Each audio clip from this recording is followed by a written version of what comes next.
We on? Hold on, let me find this on.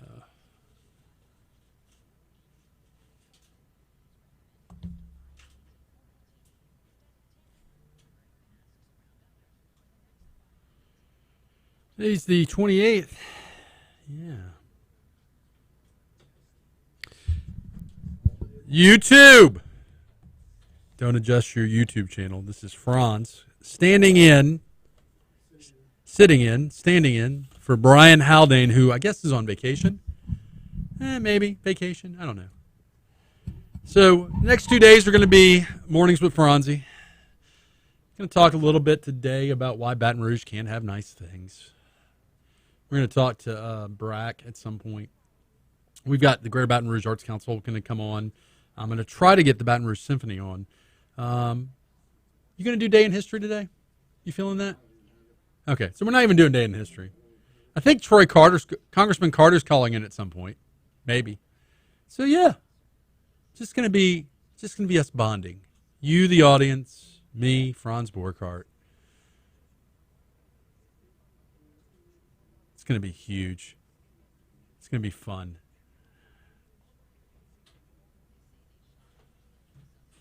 Huge.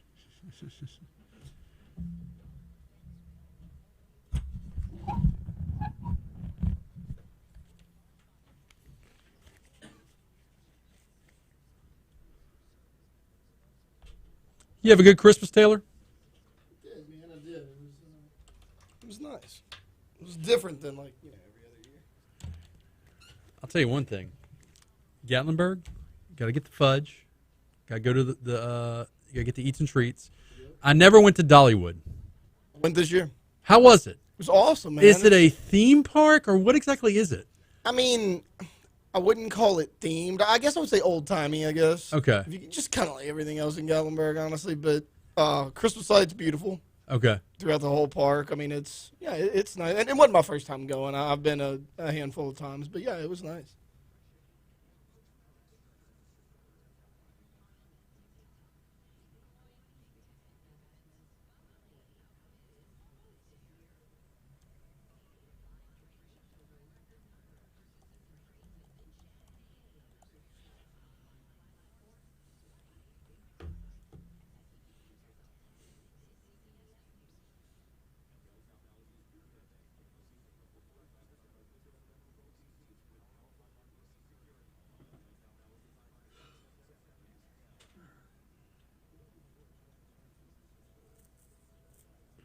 Thank you, Kevin. Thank you. I feel good too, man. Although this weather going up and down, yo-yoing, I don't feel good about that. But yep. If you're just tuning in, mornings with Brian Haldane will be morning with Franzi. Oh, Kevin, you had to call me Hans. You're better than that, Kevin. You're better than that. Probably not. Kevin's probably not better than that. It's Kevin O'Neill. People actually, the funny thing is, people genuinely make that mistake, and they don't mean anything by it. It's like they'll call me Hans, and they're like, "Oh, I meant Franz. I'm sorry." And then there are jokers that call me Hans, and I just want to strangle them. I want to put a cap in their two pugs.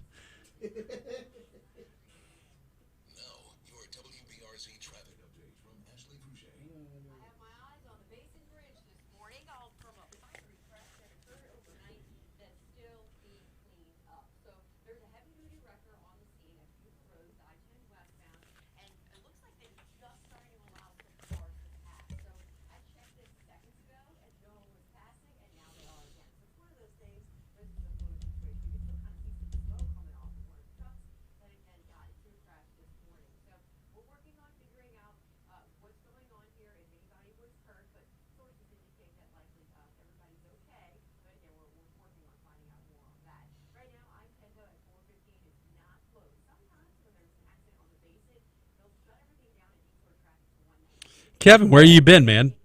Why you been gone for 4 months?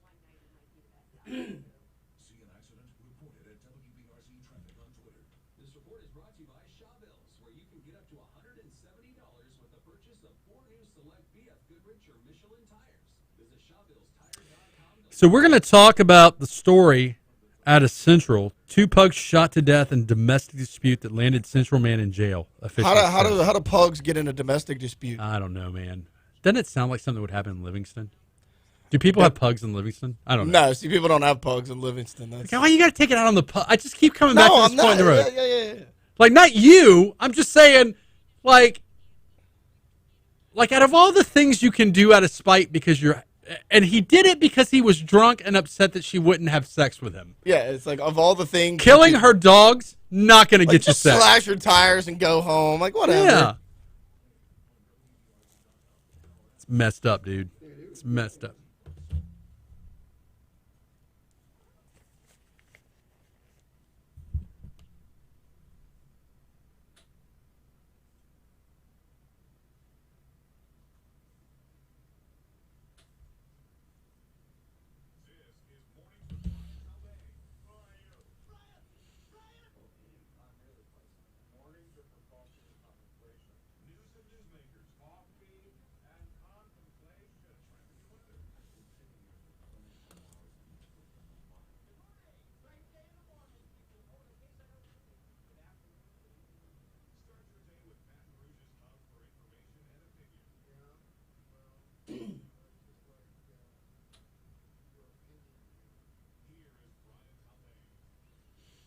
Good morning, Baton Rouge and surrounding areas. Brian Haldane's out today. This is your humble host, Franz Borghardt. Mornings with Franzi. If you're listening on 107.3 or you're watching on YouTube Live, good morning. Hope you had a happy holiday. I'll be taking over the next 2 days so that Brian has a little time down. We're going to be doing some different things. We've got Taylor on Master Control. We're going to be doing some different things. And some of those different things is today we're going to fix some things while we're here, Taylor. We're going to tackle the issue of why can't Baton Rouge have nice things. That's it. I threw it out there. Why can't Baton Rouge have nice things? Whether it's the crime, education, we all know what the problems are. We're just not really doing anything to fix them. Or the ones that are trying to fix them are being met with the other folks. And you know what I mean by the other folks, yeah, right? Just too much opposition. Yeah. But we're not going to start there, right, Taylor? No, why would you start there? We're going to start with Central Baton Rouge. 2 pugs shot to death in domestic dispute that landed Central man in jail, officials say. This is out of the Advocate this morning. I'm just jumping right on in. A Central man was arrested Sunday night after deputies started investigating a domestic violence incident and discovered 2 pugs dead from gunshot wounds in his backyard. Both dogs belonged to the victim. Robert Perry III, 36, killed the dogs after a fight with the victim who refused to have sex with him. East Baton Rouge deputy sheriffs wrote in an arrest report. He didn't stop there. He killed the dogs, allegedly. Well, the dogs are dead. That's not the allegedly part. Whoever killed the dogs somehow got pictures of the dead dogs to Mr. Perry, and Mr. Perry allegedly sent them to family members and friends. That is where we're starting Tuesday, December 28th. Now, it could be argued that Baton Rouge and Central are 2 different places. It could be argued that. Same parish, right? You could argue, yeah. Yeah. Why you got to kill the pugs? Like, when in the history of existence has killing pugs gotten you sex? Yeah, that would be like, who even thinks of that? Well, the article says he was allegedly, again, I'm using that word, Mr. Perry is presumed innocent, gets due process rights. Yeah. Allegedly extremely intoxicated. Okay. Why you got to kill? I come back. Why you got to kill the pug? Look, pugs are like the sweetest, most innocent-looking dogs ever. Egg a house, slash a tire, go on about your day if you're that mad. Taylor and I are not advocating for criminal damage to property or domestic violence. Absolutely not. Quite the opposite. We're advocating for animals. That is what we're doing today. We're drawing the line saying, look, the line must be drawn here. Don't kill the pugs. And look, domestic violence right now in Baton Rouge is on the surge. This is a fact not in dispute. You can't open up a news channel. You cannot open up anything without seeing something about that. So we're going to talk a little bit about the problems going on in Baton Rouge today. I've got the folks from the Greater Baton Rouge Arts Council, calling in the mid 7 o'clock hour. We're going to have D.C. Current today with Troy Carter, Congressman Carter. We're going to also talk to Brack at 7:15. So we're going to have some fun, typical Franzi stuff. For those who don't know, in our last 30 seconds before we go to break, for those who don't know, Franz Borghardt. I'm a local criminal defense attorney doing criminal defense work throughout the state of Louisiana, federal and state. I also have a little radio show called The Go Rouge Show that celebrates the best parts about Baton Rouge. And look, for the guy that celebrates the best parts about Baton Rouge, I love Baton Rouge. I love it to my spinal cortex. Look, I love Baton Rouge, but then again, I don't live here. Yeah, so. But I'm just tired. I'm tired of it, man. I'm tired of us saying, oh, these are all the problems, and politicians running and saying, I'm going to fix this, and then they get elected, and it's like, wait, what? Same old problems. Byron writes on YouTube chat, you could say that the shooter was pugnacious. Oh, Byron. You're better than that. You're better. Maybe not. I don't know. So we're going to be hitting our first break, Taylor, right? We'll be back. Mornings with Franz. All right. So YouTube Live. YouTube. I can't get past this. I cannot get past killing the pugs. Why you got to kill the pugs? So yeah, if you're watching on YouTube, we're trying to tackle Taylor and I are gonna fix the issues in Baton Rouge today. Dude, I'm ready. It is about time someone made me an amateur decision maker. Well, I mean, I've been waiting for this my entire life. How many years? And I'm not advocating for the city of St. George. I don't live out there. I understand their plight. I understand their gripe.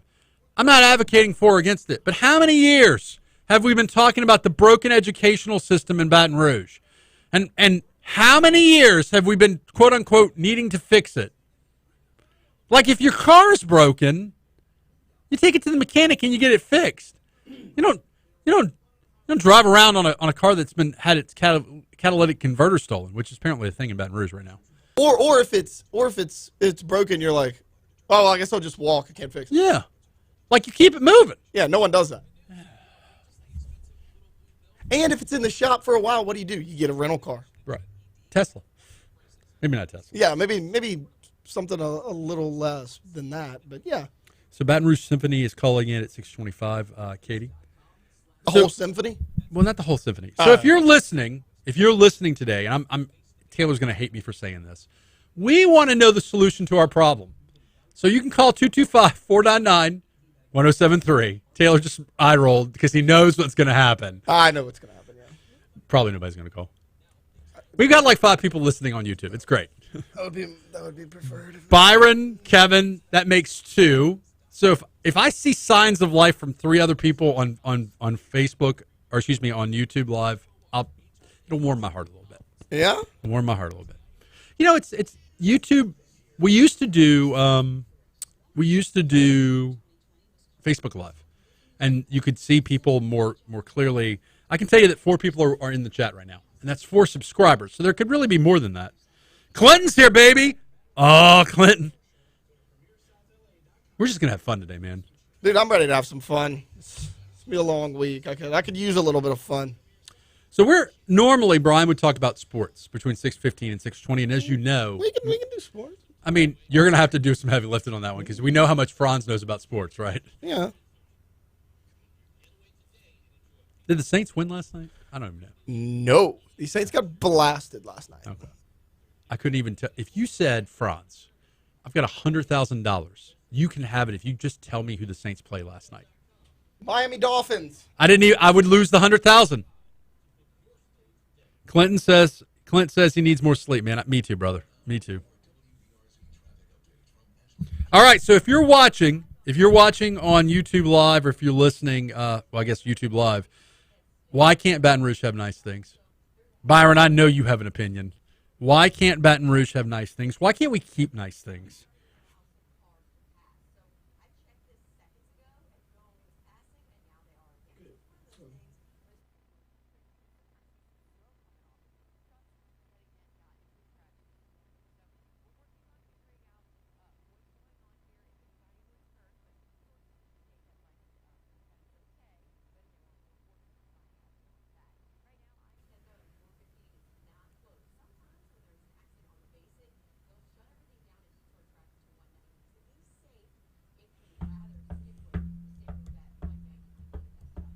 Clinton has an opinion on why we can't have nice things, but he can't voice it. It's okay.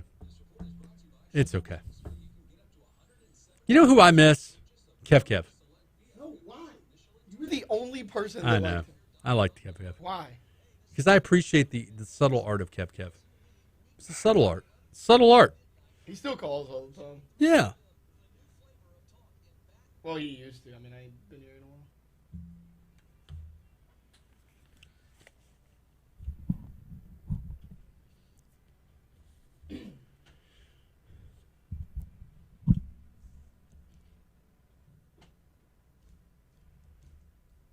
All right. Welcome back to Mornings with Brian Haldane, which today, for your purposes, is Mornings with Franz Borghardt, taking over for Brian Haldane, who's on vacation.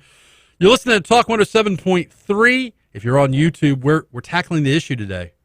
Why can't Baton Rouge have nice things? Why can't we have nice things and sustain nice things? What is wrong with our city? And look, for those who don't know, I love this city. This is my home. I've been here my entire life.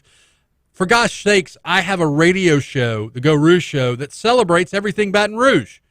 I spend my weeks trying to find good things for Baton Rouge, but man, oh man, have I reached the breaking point. Whether it's the education, whether it's the crime, whether it is, not being able to sustain solid restaurants. And we have some good restaurants, man. We're going to talk. Byron, one of the listeners, wanted me to talk about first date spots in Baton Rouge. I mean, not that I'm a ladies' man or anything, but I can talk first date spots. So if you're tuning in, a little something different today. Normally, Brian Haldane would talk about sports between 6:15 and 6:20. And if you know anything about Franz Borghardt, Franz doesn't know diddly squat about sports. I mean, I love LSU basketball. I can watch. I know the fundamentals of sports, but like I can't tell you who the Saints played last night, Taylor. It was the Miami Dolphins. Right. In fact, at break, I told Taylor, if you said, here's a pile of $100,000, Franz, and you can have it if you can simply tell me. You don't have to tell me the score last night. Just tell me who the Saints played. I would have lost $100,000. So what's going on with the Saints, man? Well, they had to start their fourth quarterback of the season last night. Oh, that's never good, right? Rookie from Notre Dame. Okay. And he's a solid player. He actually has the most career wins in Notre Dame history, but what do you think happened on his very first pass? Interception. Returned for a touchdown. Yeah. Can't go much worse than that. I mean, he went 12 for 20, but they also had 21 players out, whether it was COVID, injuries. So is it a thing that NFL teams are 4 quarterbacks deep? That's a lot of quarterbacks. Well, so most of the time they carry 3 on the active roster, right, and then that fourth is like practice squad. Okay, so we're talking about like the 4th deep quarterback here. Yeah, okay. yeah. He's a 4th-round rookie out of Notre Dame. All right. So, yeah, this is us talking sports. Mornings with Franzi. So, if you're just now tuning in, look, I can now say for the record we talked about sports between 6:15 and 6:20. You can. Our first thing we talked about this morning was the pugicide from Central. I can't get over this. We may be talking about this for the next 3 hours. Dude in Central allegedly kills 2 pugs in a domestic violence because, again, if you read the Advocate story, because his partner didn't want to have sex with him. I wouldn't want to have sex with somebody that killed my pugs either. And when in the history of love, like going back to the ancient world, like when in the history of love has killing someone's pets gotten you sex? Soundbite that. You're welcome. Yeah, that would have the opposite effect. Like, that person's like, all right, I made the right decision. Like, here. you don't woo people by killing their pet. No. Look, I understand. Trust me. I understand having a tantrum because someone doesn't want to have sex with you. I understand that. I understand that. We're just going to leave that out there in the universe. Let's move on from that one quickly. But I understand being pissed that your significant other doesn't want to get a little something going on. I do not understand killing dogs, and I certainly don't understand taking pictures of the dead dogs and sending it to your friends and family. I was asking you, I mean, you being a defense attorney, you've seen this a lot. I mean, how many times do people get caught because they posted it on some sort of social media? I'm gonna bookmark this because did you hear about the story about the 2 guys that took pictures with Santa with the money and the gun? Nope. And the one with the gun got arrested for having the gun or for having warrants. Let me guess, he was like a convicted felon. Yeah, wasn't supposed to have like a gun. people are stupid. I mean, there are a lot of good souls in this world. God made everyone, I believe, to my core. All the souls are beautiful. Just some people are stupid. And they do stupid stuff like, hey, I did something really bad. I'm going to post it on social media so you can catch me, cops. Oh, yeah. In the same breath, I profit off that stupidity. So what does that say about me? I'm a criminal defense attorney. What does that say about me? Now, I used to be a prosecutor. I was a prosecutor once. But man, oh man, social media. And look, by the way, for those watching on YouTube, listening, Taylor's back in studio today. I decided that you needed some good champagne for the morning today. Are you going to be on tomorrow too? I am. Yeah. So I didn't want just anybody producing today. I wanted Taylor Sharp. Man, oh man, bringing back the band, baby. I appreciate. I don't think you made this decision, but I appreciate. I'm taking credit for this decision. No, that's fine. I appreciate that. So we're gonna take a break. We're gonna come back. We're gonna be talking to the Baton Rouge Symphony. We'll be right back.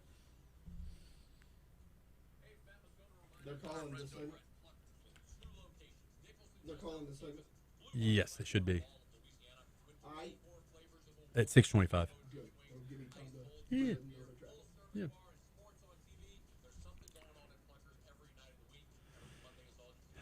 Tiffany, I feel the same way about you. Spending my mornings with Tiffany and Clinton and you guys just warms. Like I'm like the Grinch. My heart grows. So I hope everybody had a good Christmas. I had a lot more fun than I deserved. I got to spend some good time with my 6-year-old, which was a blessing. Did some co-parenting, did some family time. So I'm very grateful. All joking aside, I'm very grateful about the holiday. So, and we have another holiday coming up. We got New Year's. No, Kevin. I am the law. If you want to call in, 225-499-107.3, you can call in. Oh, now Taylor's on the YouTube.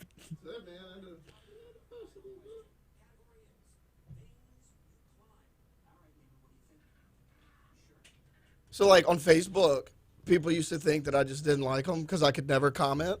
But I was the administrator. I guess I still am. I could, but it would just show up as Talk 107.3. Yeah. Because I couldn't go to my account while I was the administrator account. So, yeah.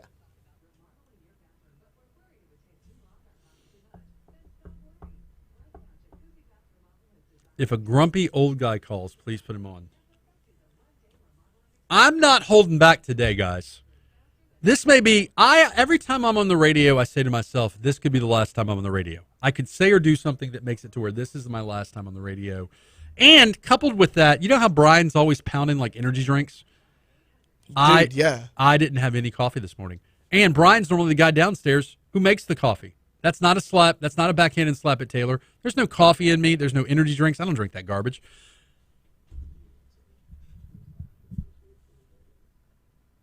We don't come back in until 6:25, right? Not anymore. What time do we come back in? Huh?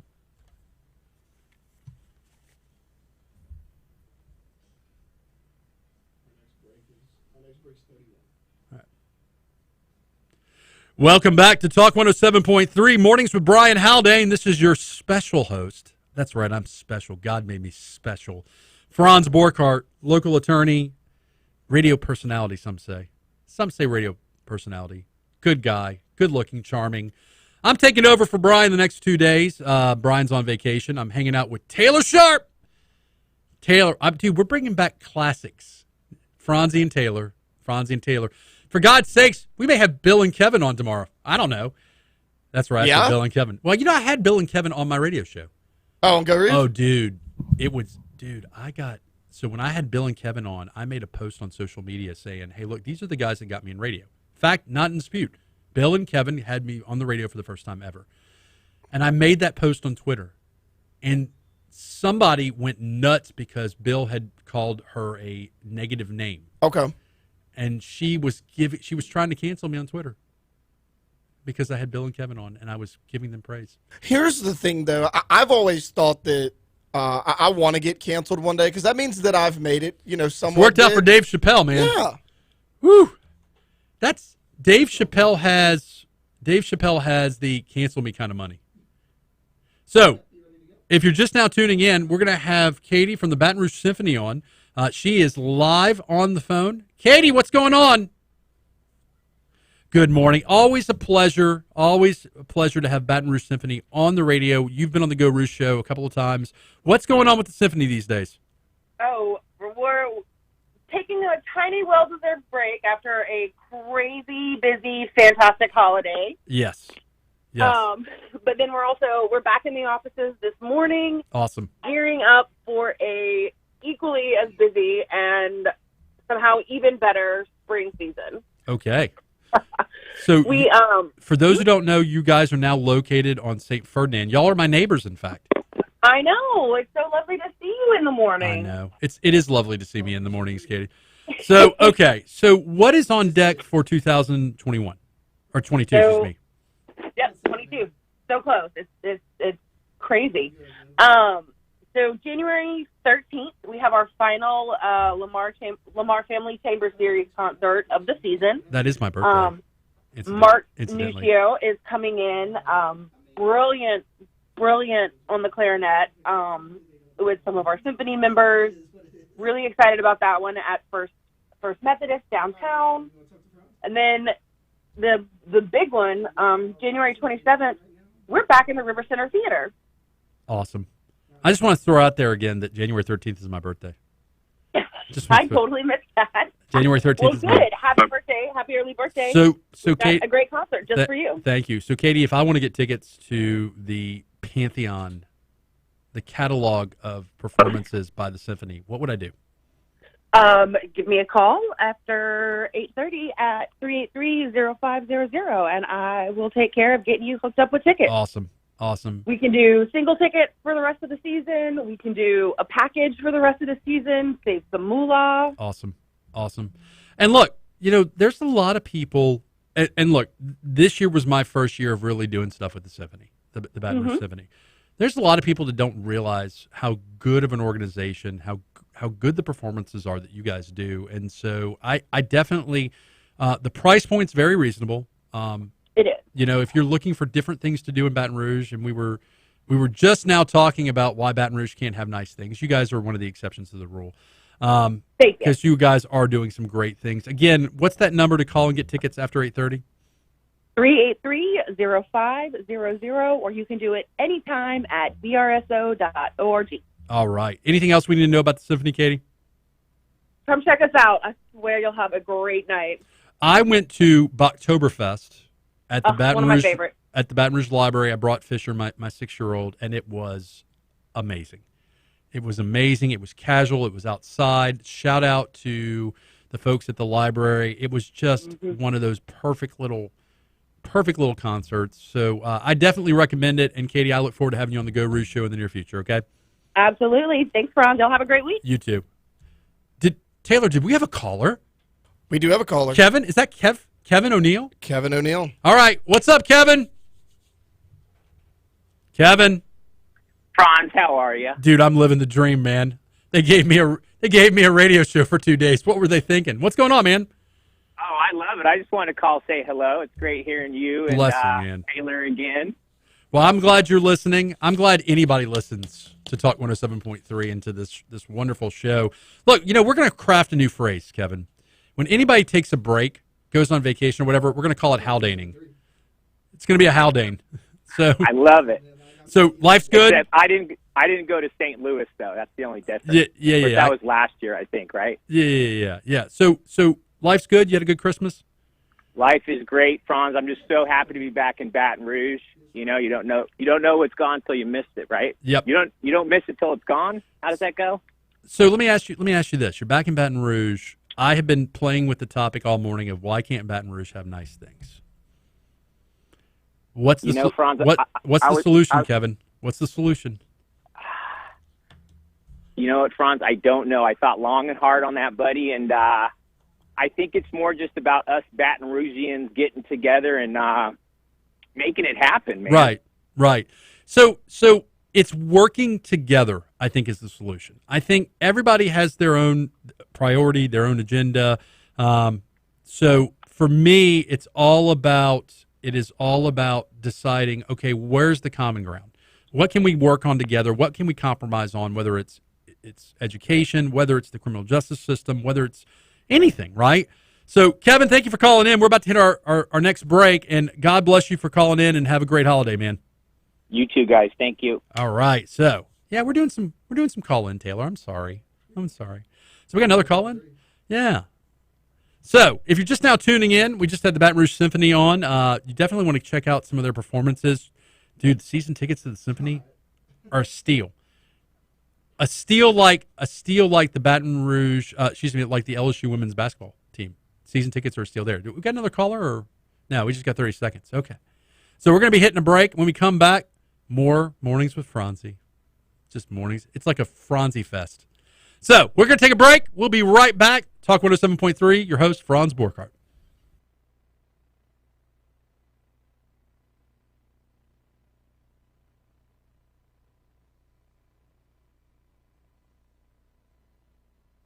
$27 jobs. That is Haldaning. No, Tiffany. That's not Haldaning. No, somebody was calling, asking, do you remember the episode number that Bill and Kevin were on so they can go back and watch on Go Rouge? Good question. And I'll bring that up. It is on YouTube. It's on the Go Rouge YouTube. It should have been one of the last couple episodes. Now look. We were talking about getting canceled earlier. I've had people try to cancel me before. It's not a great feeling. I have not always been the sober, nice human being that I am today. I've done some things. But my point is, the canceling now is not just for heinous things. It's for everything. Yeah.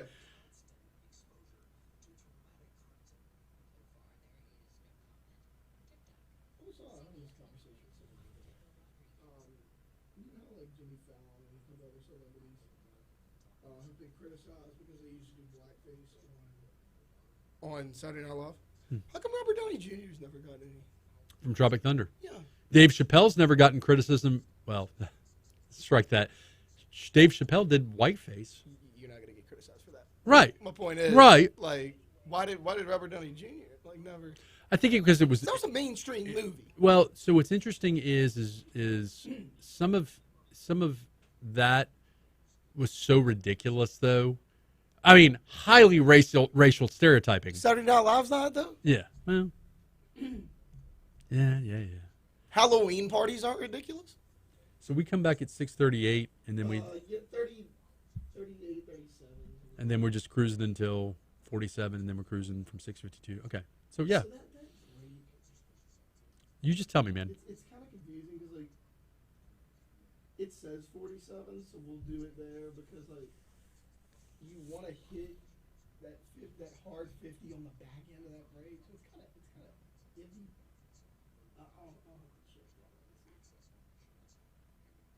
So if you're listening on YouTube, we've been talking about why can't Baton Rouge have nice things? Why can't we sustain nice things? The phrase is typically, if you've never heard the colloquial phrase, this is why we can't have nice things. Generally preceded by somebody doing something stupid. Like shooting two pugs in a domestic violence incident. Thank you, Central. Taylor and I were talking. That did strike me when I read the article. I did think, is that like Livingston Parish? No disrespect to anybody in Livingston Parish. There's just some things, we don't have pugs in Livingston. Yeah, Parish. there's some things that when you read it, you're like, oh, this sounds like Livingston.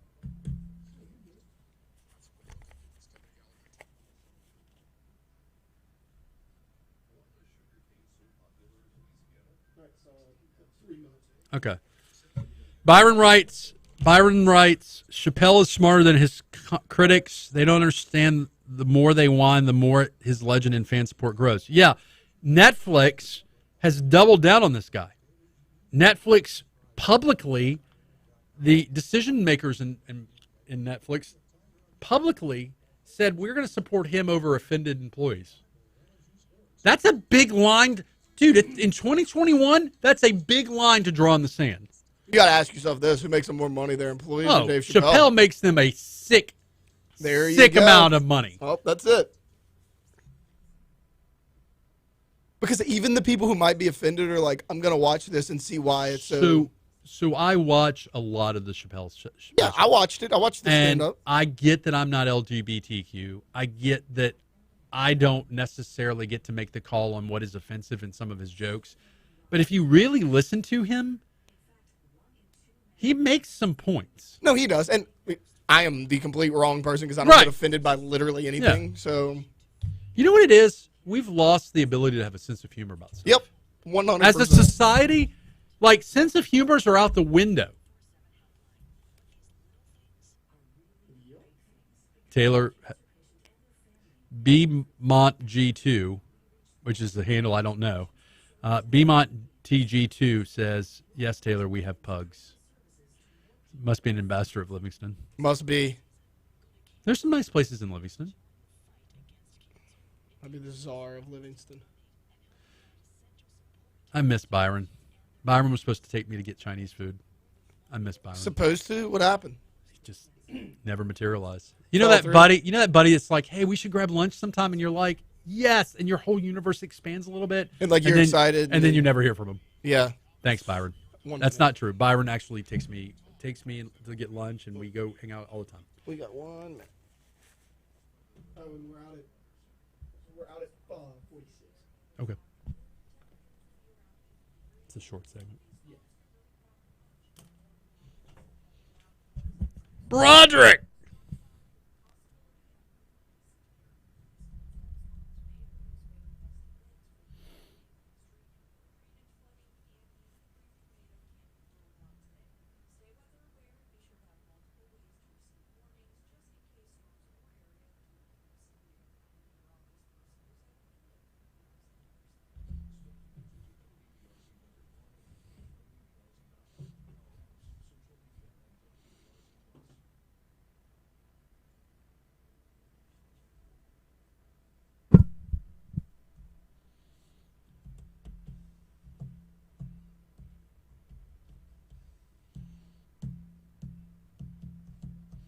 All right, welcome back to Talk 107.3. If you're watching on YouTube Live or listening on the radio, this is your host, Franz Borghardt, covering for Brian Haldane, who's pulling a Haldane. That's the new phrase, pulling a Haldane. Okay, but like, what is it? When you just, disappear for a period of time. He's on vacation. For sure, that is pulling the dude is, look, regardless of how you feel about Brian Haldane, that dude's a hardworking dude. And he has like 7,000 jobs. And so, shout out to him for getting a little bit of a vacay. Which allows me to take over his show for 2 days. So we are, if you're just now tuning in to the Mornings with Brian Haldane show, we've been talking about a few different things. We've been talking about why can't Baton Rouge have nice things.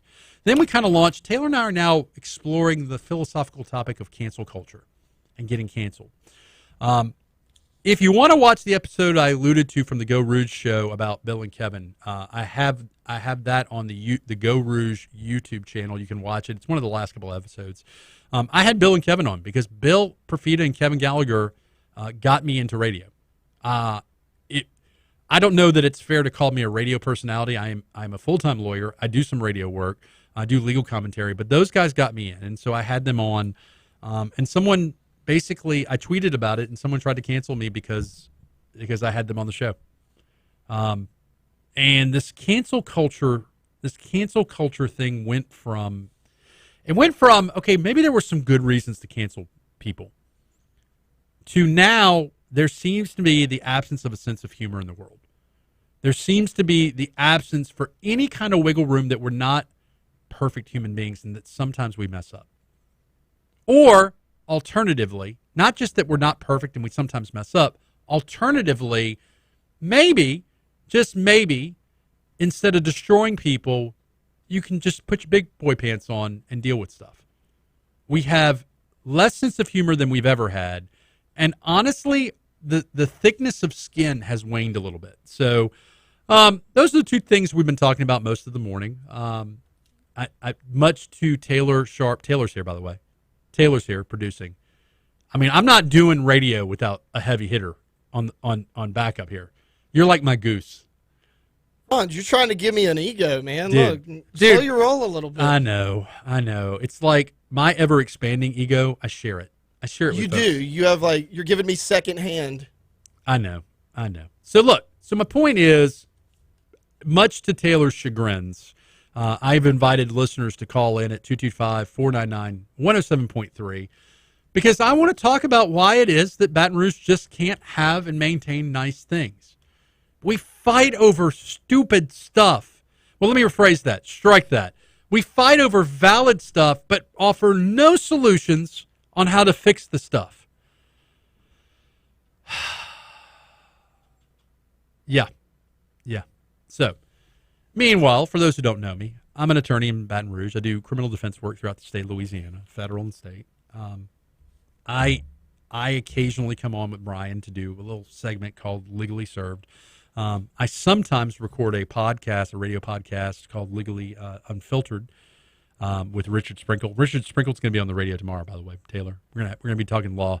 We'll probably talk about the pugicide, the 2 pugs getting shot. I'm going to talk about that all 3 hours today. You don't get sex from your girl. You decide to get drunk and stupid and kill her dogs.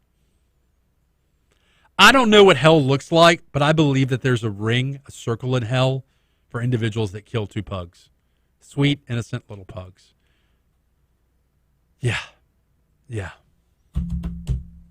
So, in our remaining 6 minutes of this segment, I watched The Matrix this last weekend. It's on HBO Max. I didn't have to go to the movie theater. And one of the themes, one of the tropes of The Matrix was that people prefer being sucked into the false reality of social media than living their lives. And yes, I am the guy that spends entirely too much time on social media. I spend entirely too much time watching little TikTok videos because I get addicted. I just start swiping up, man. Like people doing stupid stuff. That's an easy one to get addicted right. to. I mean, it's like if you're going to do something stupid in front of me, I'm watching it. I'm sitting there with a box of popcorn saying, I'm just like, hey, I got to eat this. This is happening. So, yeah. This is a crazy world we live in. So, anyways, you're going to get a couple more hours with me. For those just tuning in the 7 o'clock hour, we're going to have Brack on at 7:15. At 7:37, we're going to have Nancy Little from the Greater Baton Rouge Arts Council talking about Impact, a very cool arts event coming up on January 20th. We're going to do some more griping. It's going to be a gripe episode today. This is going to be a 3 hours of Franz just complaining. I have solutions, by the way. Put me in charge. So you're not just griping? No. I got solutions, man. Okay. You want to make me like an attorney general? You want to make me a governor? You want to make me like? Would you be like the czar of Baton Rouge? I don't think we have one of those. I think I would get one term. That's fine. Whatever office I would get elected to, I'd get one term. One term still puts you up there, man. And I think one term is enough to fix a few things. Now, is it enough to sustain those fixes? I don't know. That's the problem, right? You do so much to get elected, and then most politicians, not all, just want to stay elected. Now, speaking of politicians, at 8:37, we're going to have D.C. Current with Congressman Troy Carter. So he's going to call in. We're going to talk a little bit about that. Oh, dude, while I'm thinking about it, Mardi Gras is like right around the corner. Are we doing is Louisiana doing Mardi Gras this year? Is that happening? Do we have any intel on that?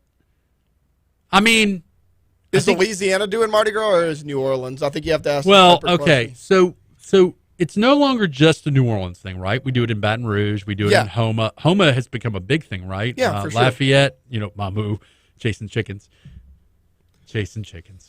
That's about chasing a live chicken. That about sums it up. Let's perpetuate the stereotype, Mamu. Let's perpetuate the stereotype. So, are we having Mardi Gras again? Is it a smart idea for us to have Mardi Gras again? I mean, I think so. Yeah. You know what? I think people have shown. We've done the COVID dance, right? It's serious. People are dying. But I think at this point, I just don't know. Is herd immunity a real thing? Is herd immunity going to happen? Have we hit herd immunity? I'm not a doctor. I stick to the law. I've gotten my shots. I've gotten my booster. I wear the mask when told to wear my mask. I'm a good little sheep. But yeah, I think Mardi Gras is happening, Taylor. I think we're going to have Mardi Gras this year. I think that's going to be good. It's going to be good for the cities that have it. I mean, that's going to be a good economic boost. I used to ride in Spanish Town. Yeah. Oh, I used to ride. I could see you as a big parade guy. I was on the crew of crime. Okay. Yeah, I would. Yeah, I have very little recollections of those because I was plastered on both occasions. As most do at Spanish Town. Spanish Town's a wonderful Baton Rouge parade. Yeah. I think we get Spanish Town right until we have the racial floats. or the sexual assault floats, and then people get canceled. They had those? Yeah. Yeah. I haven't been in years, man. Yeah. Not a parade guy. Because we can't take jokes. Things are too serious. Oh, man. It's just a matter of time before I get canceled. It's just a matter of time. Well, Brian Haldane will never get canceled. No. Brian's a nice guy. Brian is a nice guy, and he knows how to. He knows the line, right? Yeah. Me, I tap dance on the line. I like a dog dragging its butt on the grass to clean it up. That's me on the line. And it's bode well for me in my career to a certain degree. To another degree, I'm scared. I'm nervous about what happens. Well, you have my support. Fully. Okay. All right. Well, we're about to take our next break. When we come back, we're going to chat some more about Baton Rouge and cancel culture and some other crazy stuff. We'll be back. Talk 107.3, Mornings with Franzi. Oh, St. Patrick's Day Parade. I know. I was paying attention this time. So,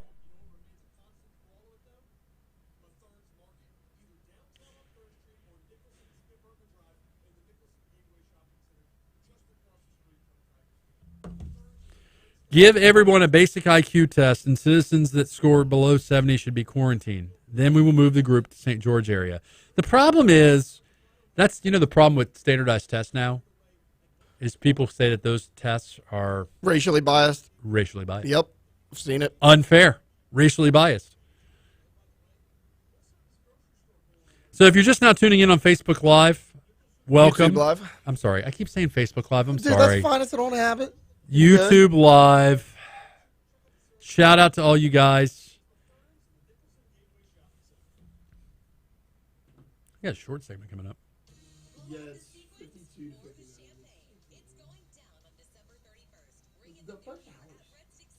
It's a quickie. I would like for him to get rid of one break. I always think that the first hour is kind of choppy. Like the second hour and third hour are the exact same. There's 4 breaks. You have a 15, a 30, a 45, and then the top of the hour. Well, a 30 and a 50, and then the top of the hour.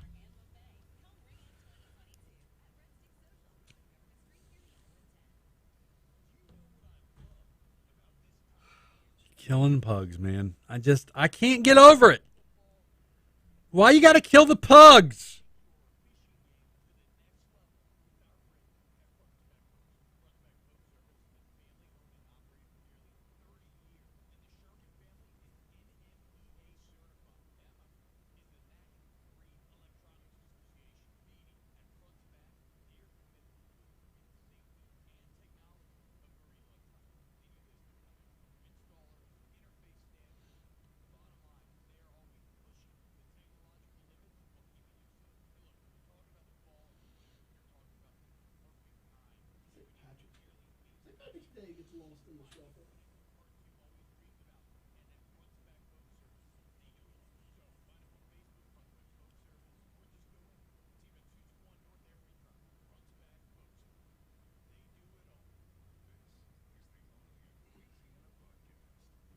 Ooh, here's an interesting topic.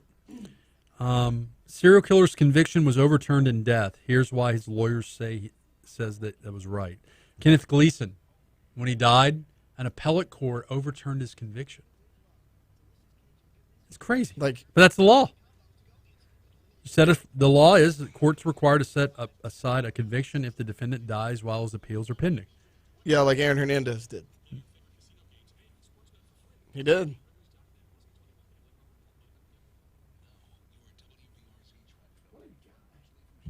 Aaron Hernandez. You're good. We still got 2 minutes. We still got 2 minutes. Pug life. Kevin writes, #Pug life. We're not talking about the vaccine today. What we're going to talk about is on January 1, medical marijuana gets lit. Goes live, baby. Does it? Yeah, dude. No, it's not my cup of tea, so I haven't been paying attention. Look, Byron, if you want to kill the cats, I'll be unhappy, but I'm not going to get as upset about it as if you kill the cute little pugs. Cats are vile, feral creatures. I would argue cats are cuter than pugs. Cats are cuter than pugs. Not all dogs, but pugs. It's not okay to kill anyone's pets. By the way, I agree. The folks at Guarantee Broadcasting and Talk 107.3 in no way endorse the killing, the peticide of pugs or cats. Look, if your girlfriend, your significant other, doesn't want to have sex with you, there are other ways of channeling that anger and frustration. Don't got to kill the pugs. Don't got to kill the cats.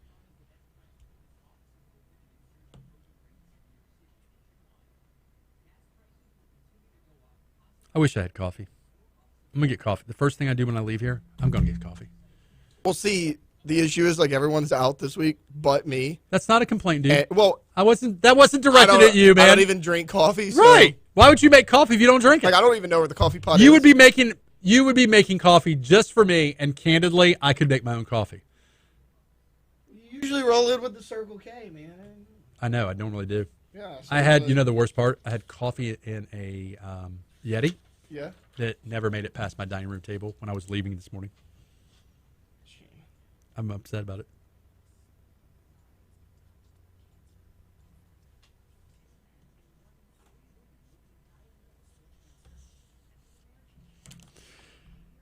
So legalization of marijuana, I'm going to say it. And by the way, what I'm about to say takes money out of my pocket as a criminal defense attorney. Freaking legalize it and tax it, man. Like, what are we doing? Like, why are we spending so much time and energy on marijuana? Like, let's fix some problems with the money that we're going to generate from the revenue. I said it. I said it. The criminal defense attorney in me, though, wants you to make everything illegal. That's the economic side of me. The kind, compassionate side, the Franz with the big heart. What are we doing? You know? All right, here we go. All right.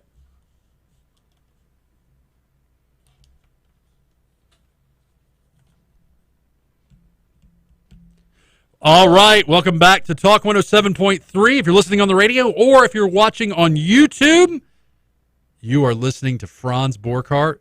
Mornings with Franzi, taking over for Brian Haldane for the next 2 days. So, when we left you, we were talking about why Baton Rouge can't have nice things, and that's going to segue me into a topic. I don't know if you knew this or not, guys, but on January 1, Louisiana officially lights it up for medical marijuana. That's right, I said lights it up. It's green light. So, medical marijuana will become legal to basically prescribe. We're talking about medical marijuana. We're not talking about recreational. Recreational marijuana is not legal. It is still, in fact, a crime under federal and state law to possess it. But if you have that prescription, now, Taylor and I were talking at the break. And while I am a criminal defense attorney and I do profit off people getting arrested for crimes, that's a fact, I'm going to just go out and say this. Why don't we just make marijuana legal and tax the heck out of it? Think about how much money we would generate as a state, as a parish, as a city if we just taxed it. And I know people are like, oh, it's a gateway drug. Is it? Is marijuana a gateway drug? Is it? Man, wouldn't it be nice to fix some of the problems that require money? Wouldn't it be nice to have a source of income that we could tax? And I feel the same way I kind of feel about gaming and the legalization of certain gaming. It's like, what are we doing? Make it legal, tax the heck out of it. Online gaming. Think about how much money you could generate as a state, as a parish, as a city if you just taxed it. Well, that one took longer than I thought it was going to. Right. Because that one didn't make any sense. I mean, because let's be honest, weed's kind of nasty. It stinks, like people don't like to. Well, you can't just think. So when you think about medical marijuana, don't just think of it as in smoking. No, for sure. A lot of people will do edibles. Yeah. They'll do teas. They'll eat it. They'll do gum. I hear gummies is a way of imbibing it. That's what I hear. I hear brownies. I hear chocolate. You can cook with it. I hear you can do all sorts of things with marijuana. That's what I hear. Someone just wrote on, it started out at 30% tax in California. People didn't even flinch. You know why? Because it's going to be legal and people are going to say, I want this. I'm an adult. I should be able to make decisions on my own. I'll pay the 30% tax. And we reap the benefits of that. I've represented a lot of people with serious addictions. And I'm going to tell you, marijuana should probably be legal. That being said, that goes into effect. Medical marijuana goes into effect on January 1. Now, that issue also has some weirdness to it because right now the state allows the universities to monopolize the cultivation of the said medical marijuana. So the universities are really the gatekeepers of the product, so to speak, although they can subcontract that out. But yeah, that's happening. That's happening. Do you think crime is going to spike when medical marijuana starts getting written as a script? I don't think so. I don't think it's going to increase anything. I certainly don't think you're going to have heightened violence as a result of marijuana use. I would be shocked if someone high on marijuana in Central kills 2 pugs because his girlfriend wouldn't want to have sex with him. I mean, you never know. That is the story, by the way. Go to the Advocate, top story today.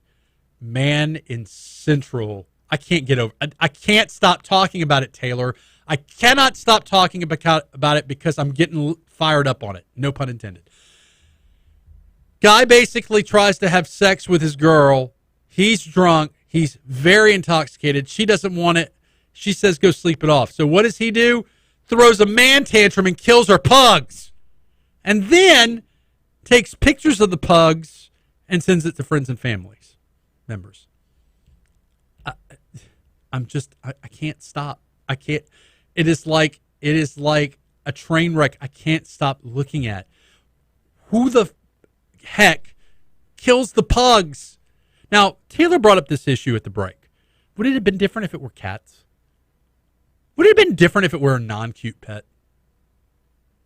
Like they killed the monitor lizard or something. Yeah, killed the monitor lizards. No, I don't think it would be okay. I think it's messed up.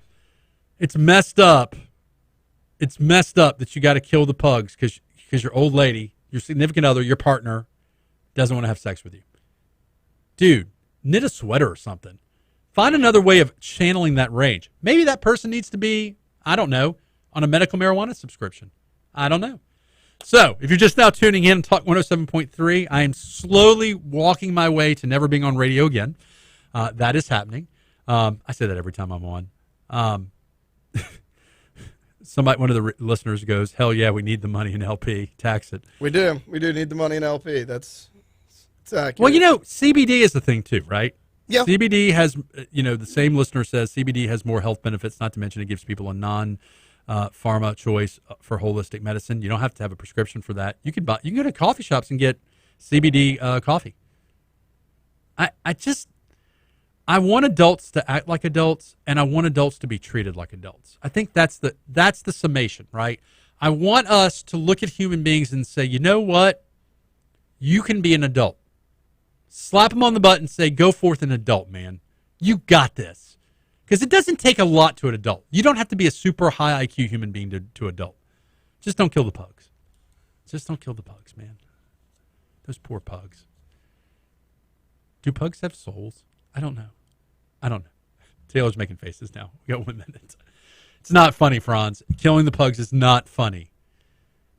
Taylor, I also pointed out at the break that cats, I wouldn't have any sleep loss if somebody killed cats. But see, that's the thing. I think it's a personal preference. You could argue that it's your pet. The value of the pet, the intrinsic value of 2 pugs, we can put a monetary amount on that, right? Yeah. But the emotional value, the connection, the emotional value, the spiritual connection between you and your dog. People love their dogs or their pets more than other humans. Oh, yeah.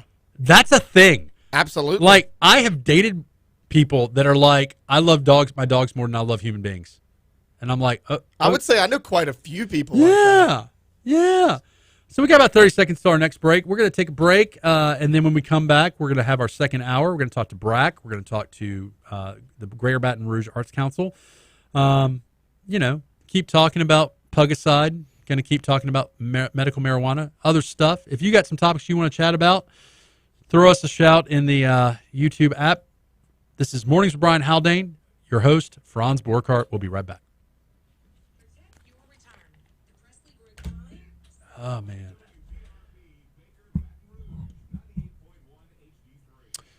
I don't know if the CBD we get here is legit or not. I will just say that I believe that medical marijuana is going to be a good start to the legalization, the path that leads to the legalization of marijuana. And I think, honestly, guys, I think that we just need to legalize it and make the money off of it.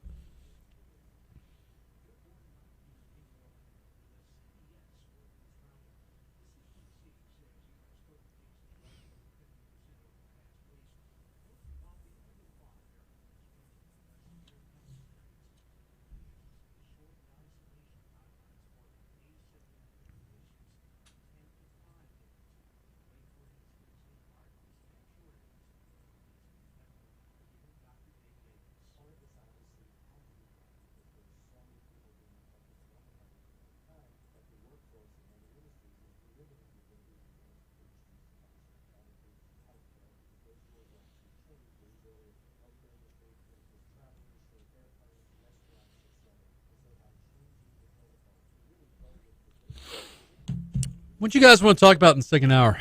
We can talk about anything you guys want. I'm a man of the people, Taylor. I'm going to give these people what they want. I do want to talk about the Kenneth Gleason conviction being overturned by Louisiana law because he basically is dead now while his case was still in appeal. We're going to talk about that.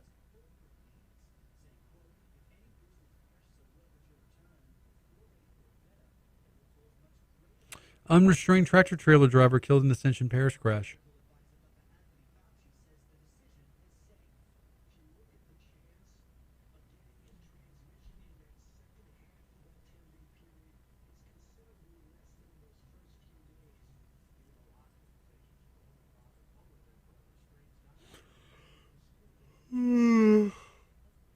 Would be yawning on the radio if I had coffee.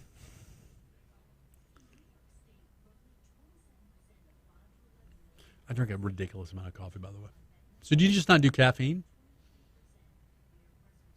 Do what? Do you just not do caffeine? Or do you just not do coffee? I do caffeine. I don't do coffee.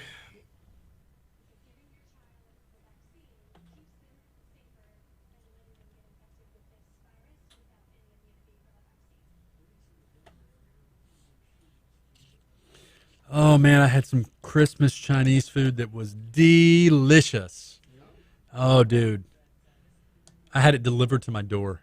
That was the best part. I didn't even have... I knew you were going to ask me that. It was like one of the ones that was open. It was not China One. It was Golden something. Golden Walk, maybe.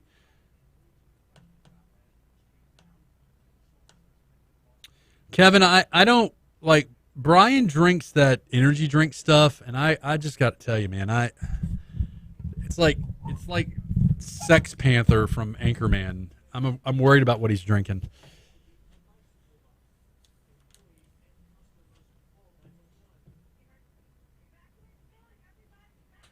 You're not an energy drink guy? No. Dude, you need to dive into the world of NOS. They're phenomenal. I did Vietnamese coffee last week. That stuff was good. Not the same thing, but all right. No, I'm just telling you, on high caffeine. What was that caffeine drink that they legalized or they made illegal because of the content of the caffeine? I don't know. Redline was that energy drink. Loco. They put an age restriction. Loco? Or is that alcohol? 4 Locos and alcohol. 4 Locos alcohol. Never had it.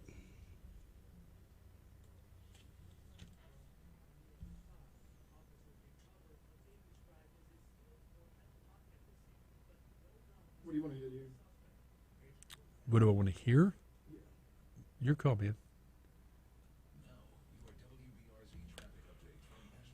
I can do XCDC or not Death Leopard, Motley Crue. No, I mean like segment 1. No, I don't know. Water, you may be dehydrated.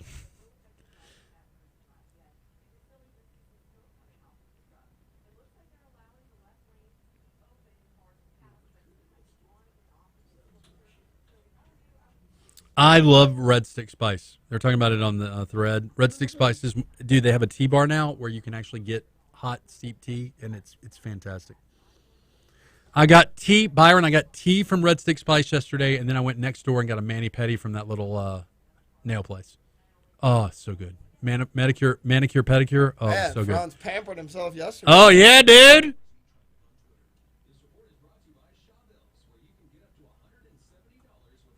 Galen, we're going to talk about it.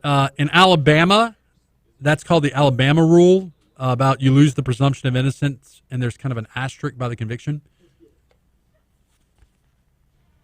But you hadn't heard this one in a while.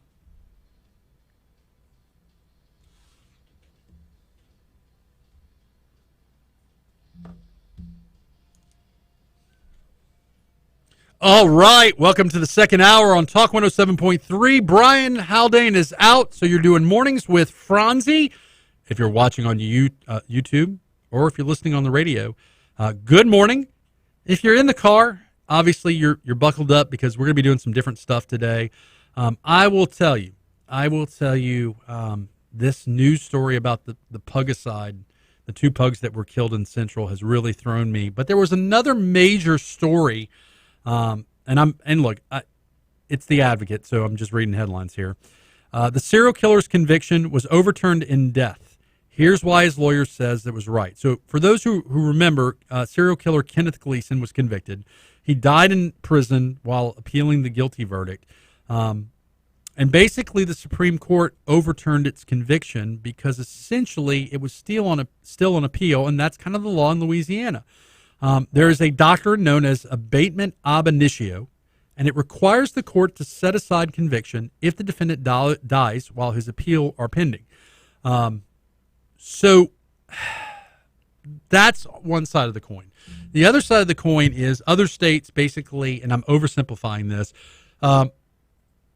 other states, they basically do the asterisk of, look, he loses his presumption of innocence, but it was neither affirmed or reversed.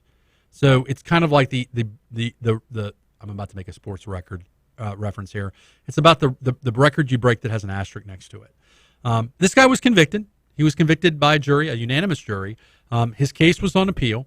The DA's office here, Hiller Moore's office, is basically saying that and look, I get it. They're saying his conviction should be affirmed. And if I'm advocating for the victims of this guy, that's a weird technicality for me, right? That's a weird technicality to say that that hey, you know, because it was on appeal, because he kills himself or because he dies, you know, we're going to overturn it. So yeah, that's the thing. That's the thing. This is me doing top stories and trending. It's a major headline. No foreplay. Jumped right into it. The other big story we've been talking about all morning, and I know Taylor's probably tired of hearing about it.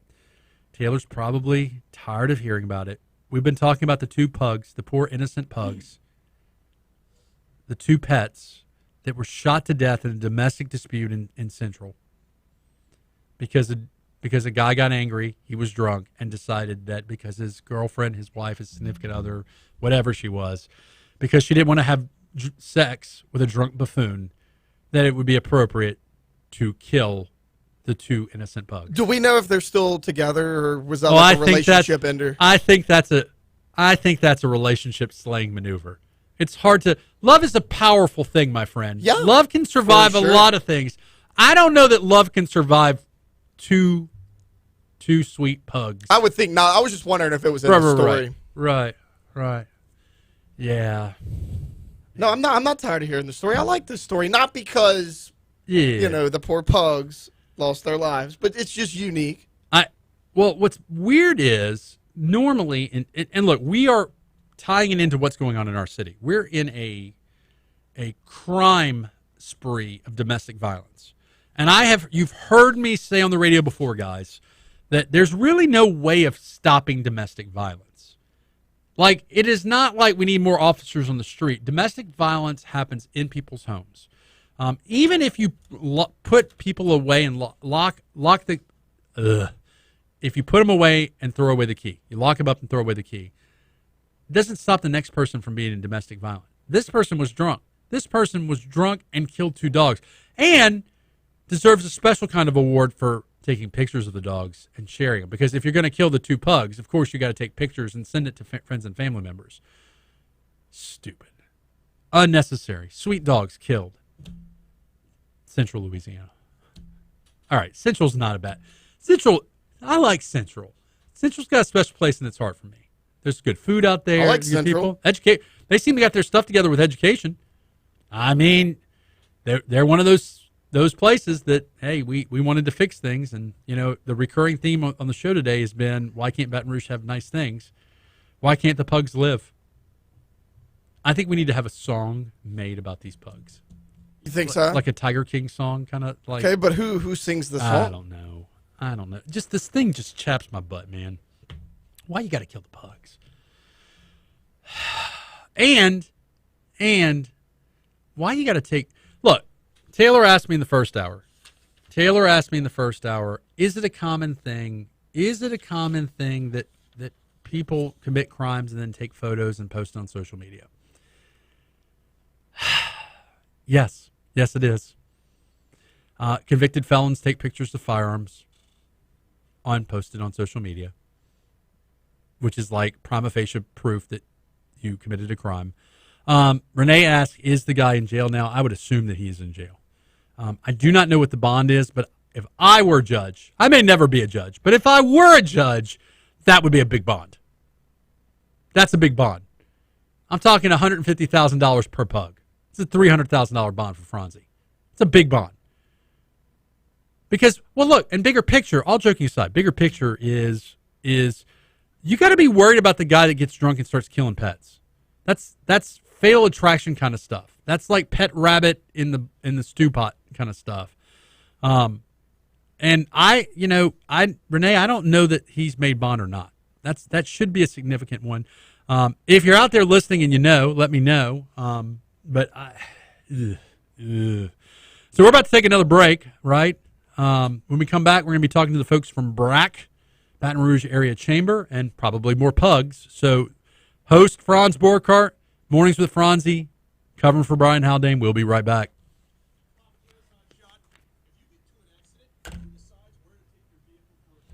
Kevin says they should treat social media like driver's licenses. Have you ever been in social media jail before? What's it take to get in social media jail?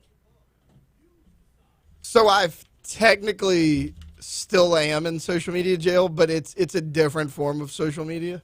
Okay, what's that? That's very cryptic. You're gonna laugh at this. Okay, are you aware of tiger droppings? Yeah. Okay, well, I've been featured in tiger droppings before. Okay, well, I am banned from tiger droppings. Really? How do you get banned from tiger droppings? I created a new account, so I'm good now. But my original account that I wanted, that had all of my old posts on them, is no longer. I've been banned since September 2020. How does one get banned from tiger droppings without you admitting a crime? I posted accurate inside information about LSU football, and the administrators didn't like it. Why?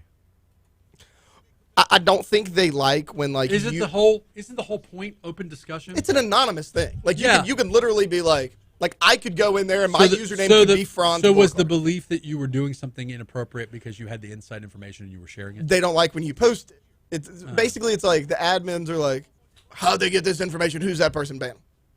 There's silly, stupid stuff on tiger droppings all the time. I'm aware. But they don't care if it's not accurate. Except when someone made the post that I was a good attorney and a good guy. That was 100%. Was that you? No, it wasn't. Did you pay someone to do it? No, I didn't. Somebody said something about me, and actually a couple of my clients jumped on there. So, yes, I've been in social media. If you want to consider stupid sports message board in social media, I am kind of surprised Tiger Droppings has never transitioned into social media. And does it generate money? Yeah, they sell merch.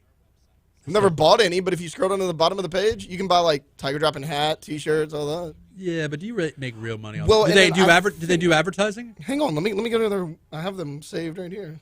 See, they might have advertisements. Kevin writes, Taylor is the Edward Snowden of Tiger Droppings. Dude, I've gotten suspended twice, but typically they give you your account back in like 2 weeks, which is no big deal. But this time I didn't get it back. I don't really know what happened.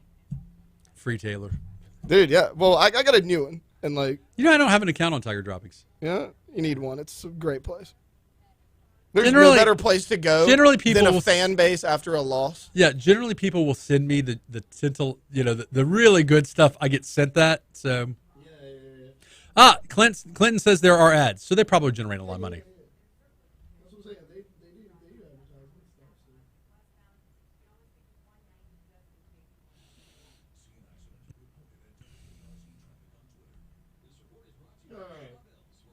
I think Brack's calling in. All good.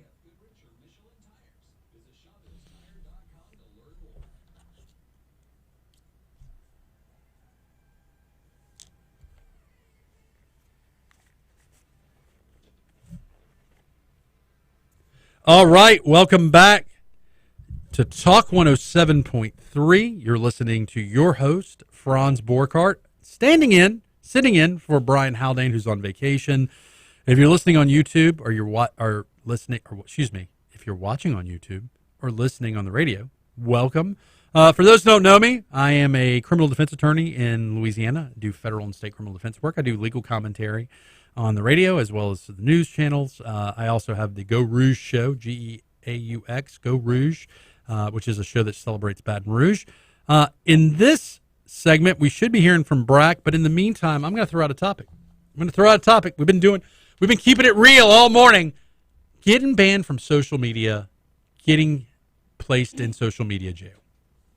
How does one get placed in social media jail?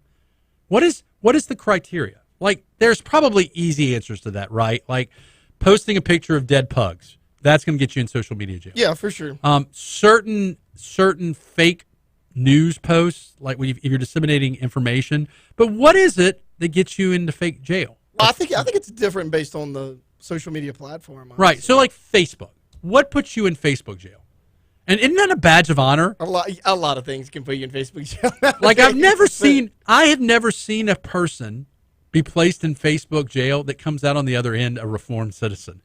In fact, they're thrilled. They're trying to do it again. Dude, they've got street credit. They have been, I think it starts with someone making a complaint about one of your posts. Yeah, because there's those little buttons at the bottom, and it's like report or flag the post or whatever. What is wrong with people? Yeah, I'm like, I've never even done that. Like, why you got to narc on other people, man? It goes back to what I talked about in the first hour. Thick skins versus thin skin.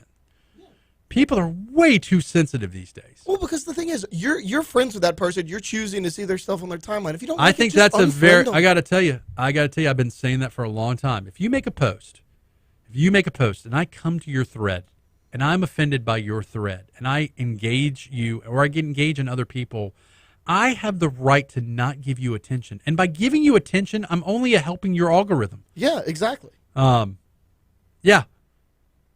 Algorithm is what it's all about.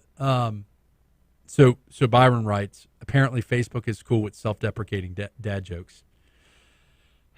I've never been put into Facebook jail before. Maybe that's my New Year's resolution.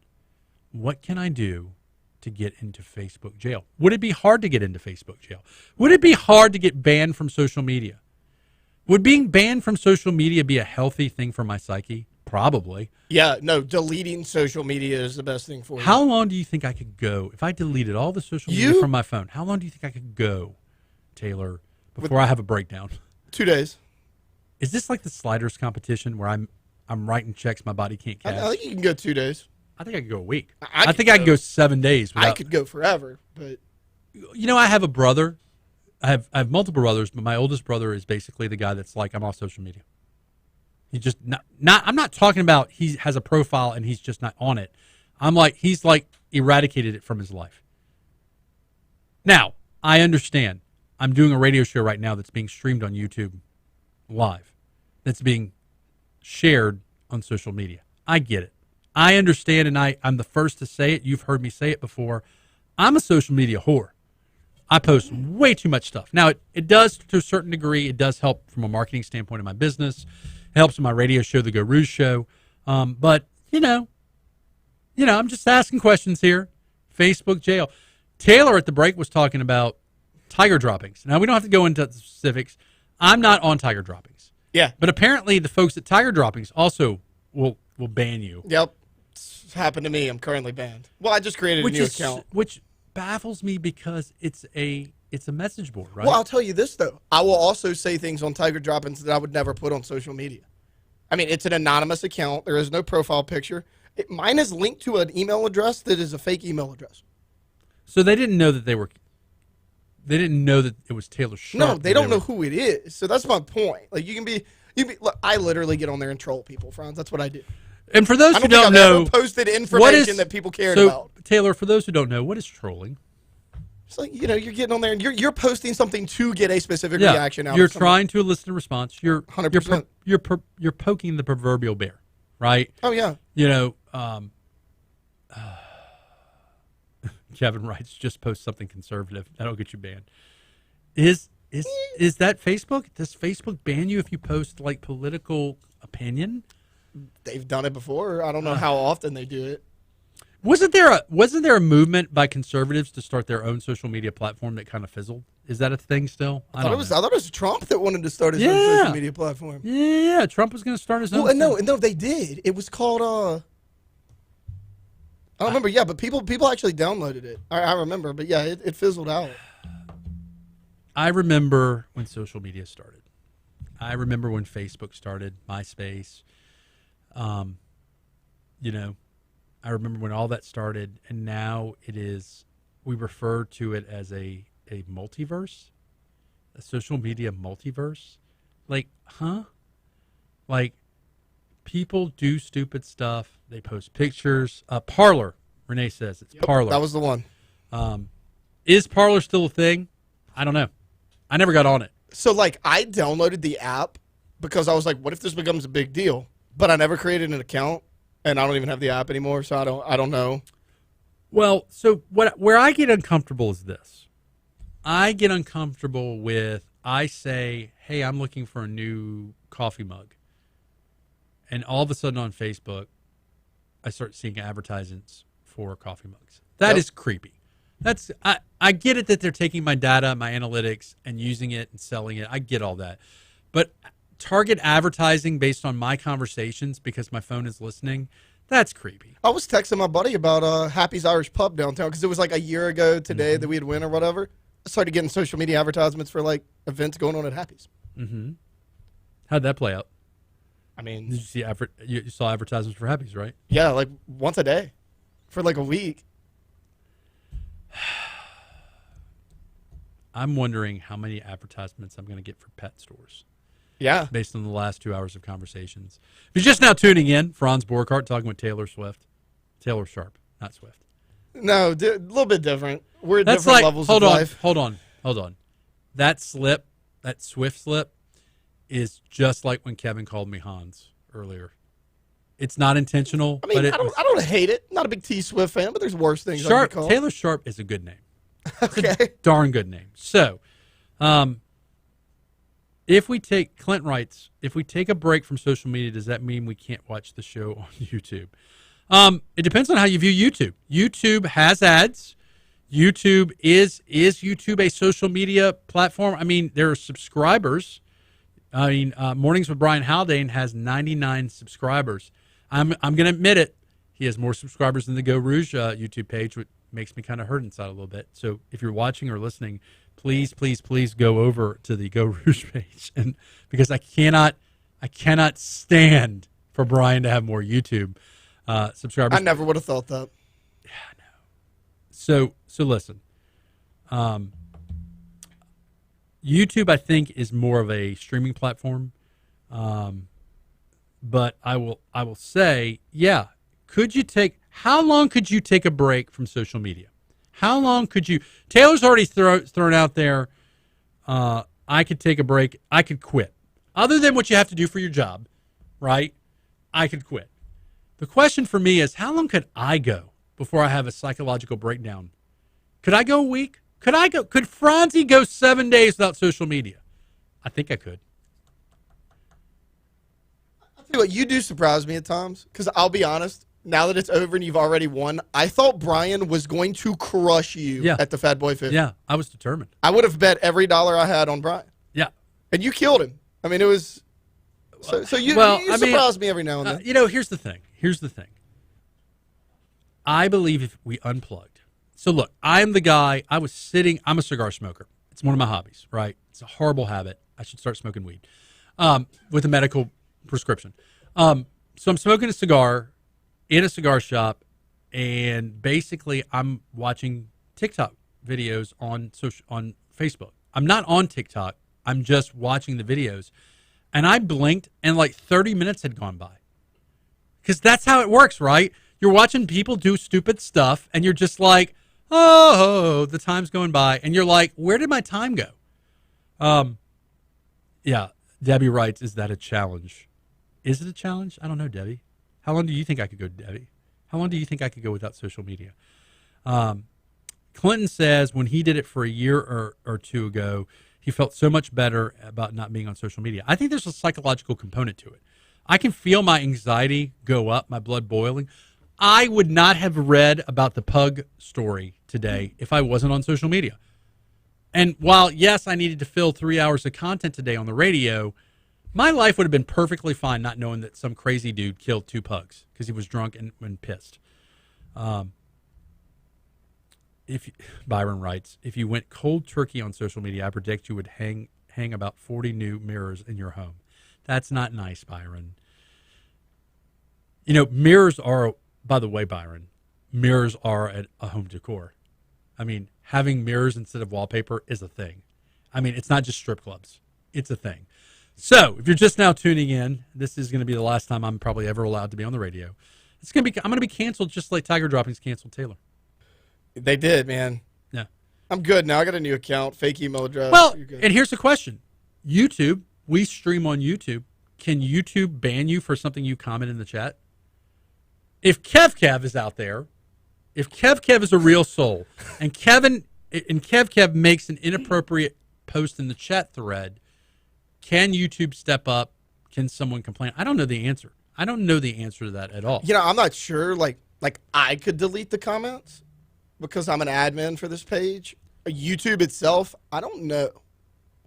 Because like you see, what was it the one time? I don't remember what they were posting about, but some cop made a controversial post, and the other one's all he did was like it. And remember, they fired both of them. We talked about it on Legally Served one time. Yeah. So I mean, that was the thing then. So I mean, I'm assuming YouTube, if they wanted to, could step up and do it. So, breaking news for those listening: I owe the listeners an apology. I can admit when I'm wrong. I mean, it doesn't happen often, but I can admit when I'm wrong. And all morning long, I've been talking about how at 7:15 we were going to have Brack, and at 7:37 we were going to have DC Current with Troy Carter. Mr. Haldane has informed me that all guests this week are out on break, on vacay.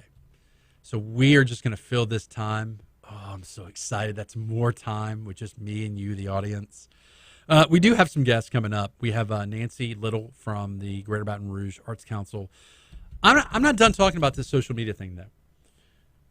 Like, it's all about free flow of information. It's all about being able to get thoughts and expression out there. It's about connectivity. And yet, it's really not. Because if you post certain things... Now, I am not a fan of social media cyberbullying. And that does happen. I've seen it on Twitter. I've seen it on Facebook. This idea of making people famous and blowing them up and trying to not just cancel them, but destroy them. And by the way, canceling is one thing. Destroying someone's another. If I see someone post someone's address because they're pissed with them or they disagree with them, that turns my stomach. I get real upset about that. Because what are you trying to accomplish? Like, what are you trying to accomplish getting someone to go to someone's house? Like, how is that going to play out? Like, that is that's a line well past normal. Or even when they're like, oh, this person stole something from me. Here's what they look like. You know what I'm like? Right. There are two sides to this. Like, don't plaster their picture all over social media. So you lose a dog. You post a picture of the dog and say, this dog is my dog. It ran away. I can't find it. I like that. Find the dog. Posting the crime video from your driveway because you left your car unlocked. We're looking for this dude. Do you need to do that? Is that a solution? I don't mind that as much because at least there's a little bit of evidence. Like, I don't like when they just post like a still photo and they're like, this person stole from me. Mm-hmm. Like, well, how do I know that? Byron writes, I'm a fan of social media in that it helps me weed, no pun intended, weed through annoying people without having to get to know them in real life. Great time saver. Oh, Lord. Oh, Lord. So if you're just now tuning in, I'm ranting about social media, about what it takes to get. I want to know what it takes what does it take? What does it take to get booted from social media? I'm not saying that from an aspirational standpoint. I'm not saying that because I myself want to get booted from social media. I'm just saying I want to understand. I want to understand how it is that I can get into Facebook jail. Is there a sentencing guideline too? I get put in Facebook jail. How long do I get put into? Does it matter on what I did to get put in? I mean, I'm a criminal justice guy. The punishment has to fit the crime. If I did something worthy of getting booted for a week, is there something worthy of getting booted for a month? Is there something worthy of getting booted permanently? Trump got booted for life, right? Or is that fake news? Is that fake news? I don't know. Did I just make that up? What? I thought one of them did, but they may have overturned it. I don't know. Giving someone that a level of attention, though, that's the irony. Giving Trump the platform to say, "Oh, you banned me for life," that is like people. Anyways, we're gonna take a break. We'll be back. We're gonna rant some more. That's okay. So if Haldane is listening, Haldane writes, "My apologies. I thought I'd let you know from the start. No big deal, Brian. If you want, I can hop on with you for that segment." No, Brian, we're good. Yeah, dude, get off. Yeah. So Brack's out. So when we come back, we'll have Nancy, and then we'll segue in after that break. In the third hour, we have the outside in. What is the outside in? Which is that? That's where he does his. We can talk about the pugs some more. Yeah, that's outside of Baton Rouge. That works.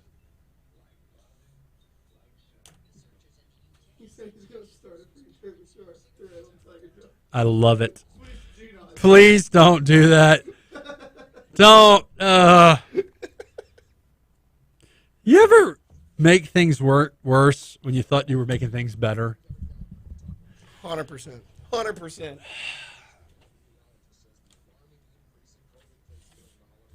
Man, oh man. Yeah.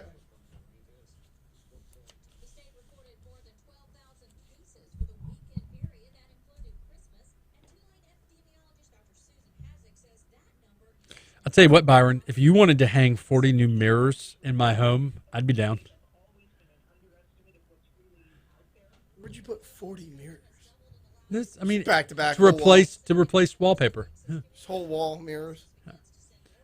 I like to have mirrors on my ceiling. I like to have mirrors. No, that's a weird thing. I'm not. You're like, what's it, American Psycho? Yeah.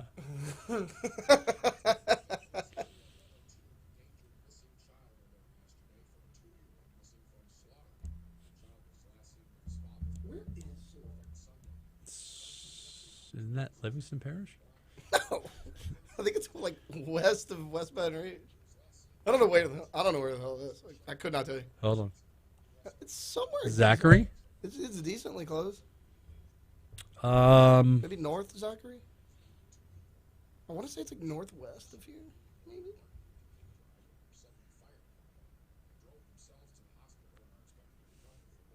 Hold on.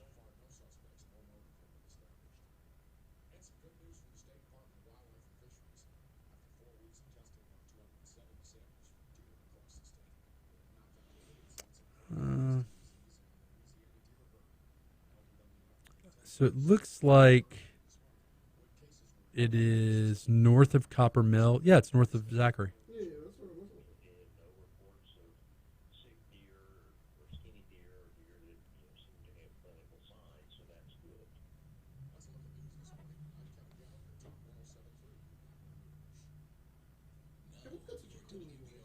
like. Kevin has a great voice.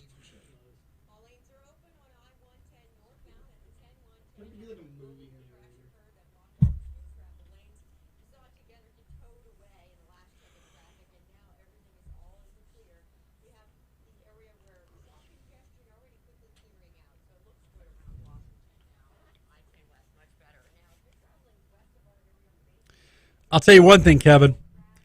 If Brian were letting me take over the show, I would watch a little bit. I'd want to make sure Franz is not setting things on fire. It's like when your old man lets you have the car, and it's like, hey, return it with a full tank of gas. I don't know if this show's going to have a full tank of gas when we're done. Just saying. Dude, I'm not. Full tank of gas.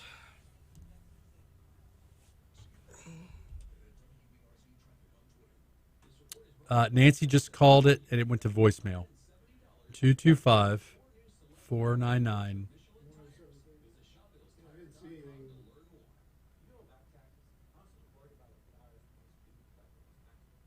She can just call the hotline. The hotline's 408-1897. 225-408. 1897.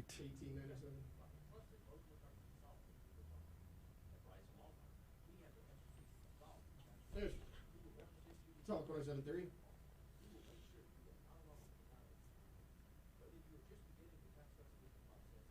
Yes, ma'am. We got you in like 2 minutes. You ready to go? All right, give us 2 minutes.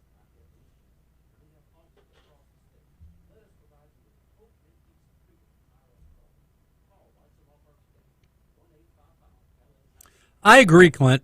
I think YouTube is a social media platform.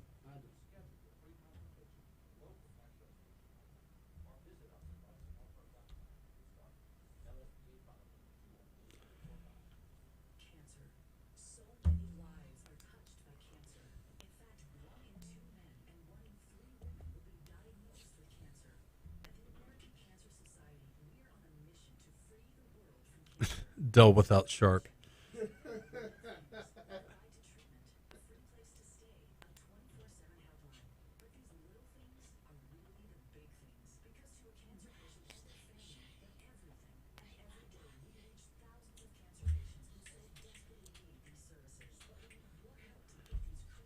So I was listening to DMX yesterday.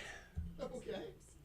I celebrated his entire catalog. It just doesn't. You don't strike me as a DMX guy. Well, you know the kind of music I'm into, so. Yeah, that's what I'm saying. You don't strike me as a. Okay, well, what about it? Just, I feel like we lost an artist. Were you driving when you were listening to it? Ooh, that's with the dangerous. with the windows a little down. That's a little angry. It might give you He some barks road rage in Baton He Rouge. barks a lot. Yeah, he barks a lot. That's dangerous in Baton Rouge.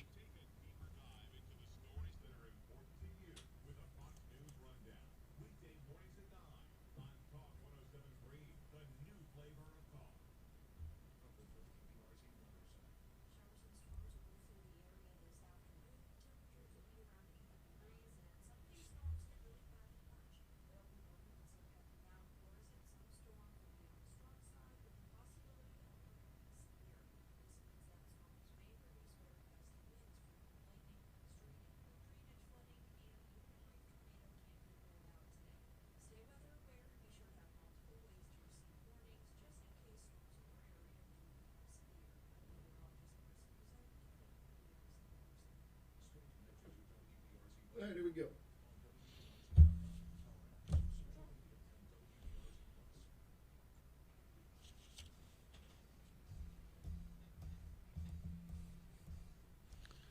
All right, welcome back to Talk 107.3. This is your special host, Franz Borghardt, filling in for Brian Haldane. If you're listening on Talk 107.3 radio or watching on YouTube, welcome back to the circus that is this show today. It's not a circus. Actually, we've been having some good conversations about some really tough issues. But now it is my pleasure, Taylor, to welcome one of my favorite human beings on the planet. She is amazing. She is one of my favorite human beings, Nancy Little with the Arts Council. Nancy, what's going on? Hey, good morning, everybody. I'm thrilled to join y'all on Talk 107.3. I've always have wanted to visit the show, and so I'm happy to be here. You know, if I had this morning show every single day, Nancy, you would be on this show. Well, I'm just hey, I appreciate that. I'm happy to be a special guest anytime y'all want. Well, I only had, listen, I knew that I needed to get the word out about the Arts Council, which, by the way, small world. I had the Baton Rouge Symphony on earlier today. You guys, the council, are also my neighbors next to my law office. It's not my law office. I'm renting space there. It is my law office, I guess. So talk to me about this impact program that's coming out. Yes. Well, I'm so glad that the Baton Rouge Symphony was your guest today because they are also participating. So we are so happy to bring Impact back to Baton Rouge, and that's going to be an event on January 20th from 7 to 10 p.m. Tickets are on sale now. Everyone is invited. You just go to artsbr.org/impact, and all the information is there. But we do have the Baton Rouge Symphony. We have a quartet from them. They're going to lead us off with some beautiful music. So as guests are walking down the red carpet to see the Carrie Siraj Community Arts Center, some of them for the first time, we're going to have a wonderful entrance for them. And we're just pleased to be able to welcome everyone to this event and to see this incredible building that is really for, all of our artistic community and our arts education community. And even it's a wonderful event space. I know when I was planning corporate events in Baton Rouge, we were always on the hunt for an inspiring space. So I want to offer that to our listeners, that if you're seeking an event space that'd be great for a meeting or even a reception, they have that. You can set up in their studios. You can have, you can enjoy the rooftop area for, cocktails. Yeah, it's just beautiful. And what I also love about the Arts Council, I know that we're coming around, our New Year's resolutions, right? That they have Try Arts Tuesday. So if you're looking to try something new, on Tuesdays, you can just come try it out. I like how it's Try Art. It's not master the art. So if you want to try writing, if you want to try drawing, you want to try dance, there's a space there, for you to give that a shot. Are you saying that if I just today at some point decided, hey, I'm going to walk next door and I'm going to paint or draw? On Tuesdays, yes, they have that. But also, let's say you just want to try paint, that there's spaces there for people to use. So if you just like, I just need to set up an easel and give this a try, there are spaces there. What I love about what the Arts Council has done for Baton Rouge is that they've made these spaces, very, very nominal or very attractive for an artist to be in that space. Because I know a lot of times, there's an expense to being an artist. You have to buy the supplies, or, you have to pay your artist for rehearsal time or buy the music. And so they said, well, we're not going to make space an obstacle to creating art. Right. And so they've worked something out that if you are an artist and you need that space, then, there's a way that you can, rent that where it's not going to break your bank account. So, and I'll also offer that to, if you're a fashion designer and you just need a space, if you're a creative maker and you just need a space, if you're a potter and you just need some space, that they can help you with ways to be in that space. But that's the building. But we're here to talk about impact. Well, so before we want us to lead off? So before we shift gears, y'all did an outstanding job with that space. For those who don't know, it's on St. Ferdinand, right behind the Baton Rouge City Court. There is ample parking on street. There's also parking garages, so definitely worth a visit. So, Impact is coming up. January 20th? January 20th, 7 to 10 p.m. So walk me through what this looks like. How do I get a ticket, and what does that ticket get me?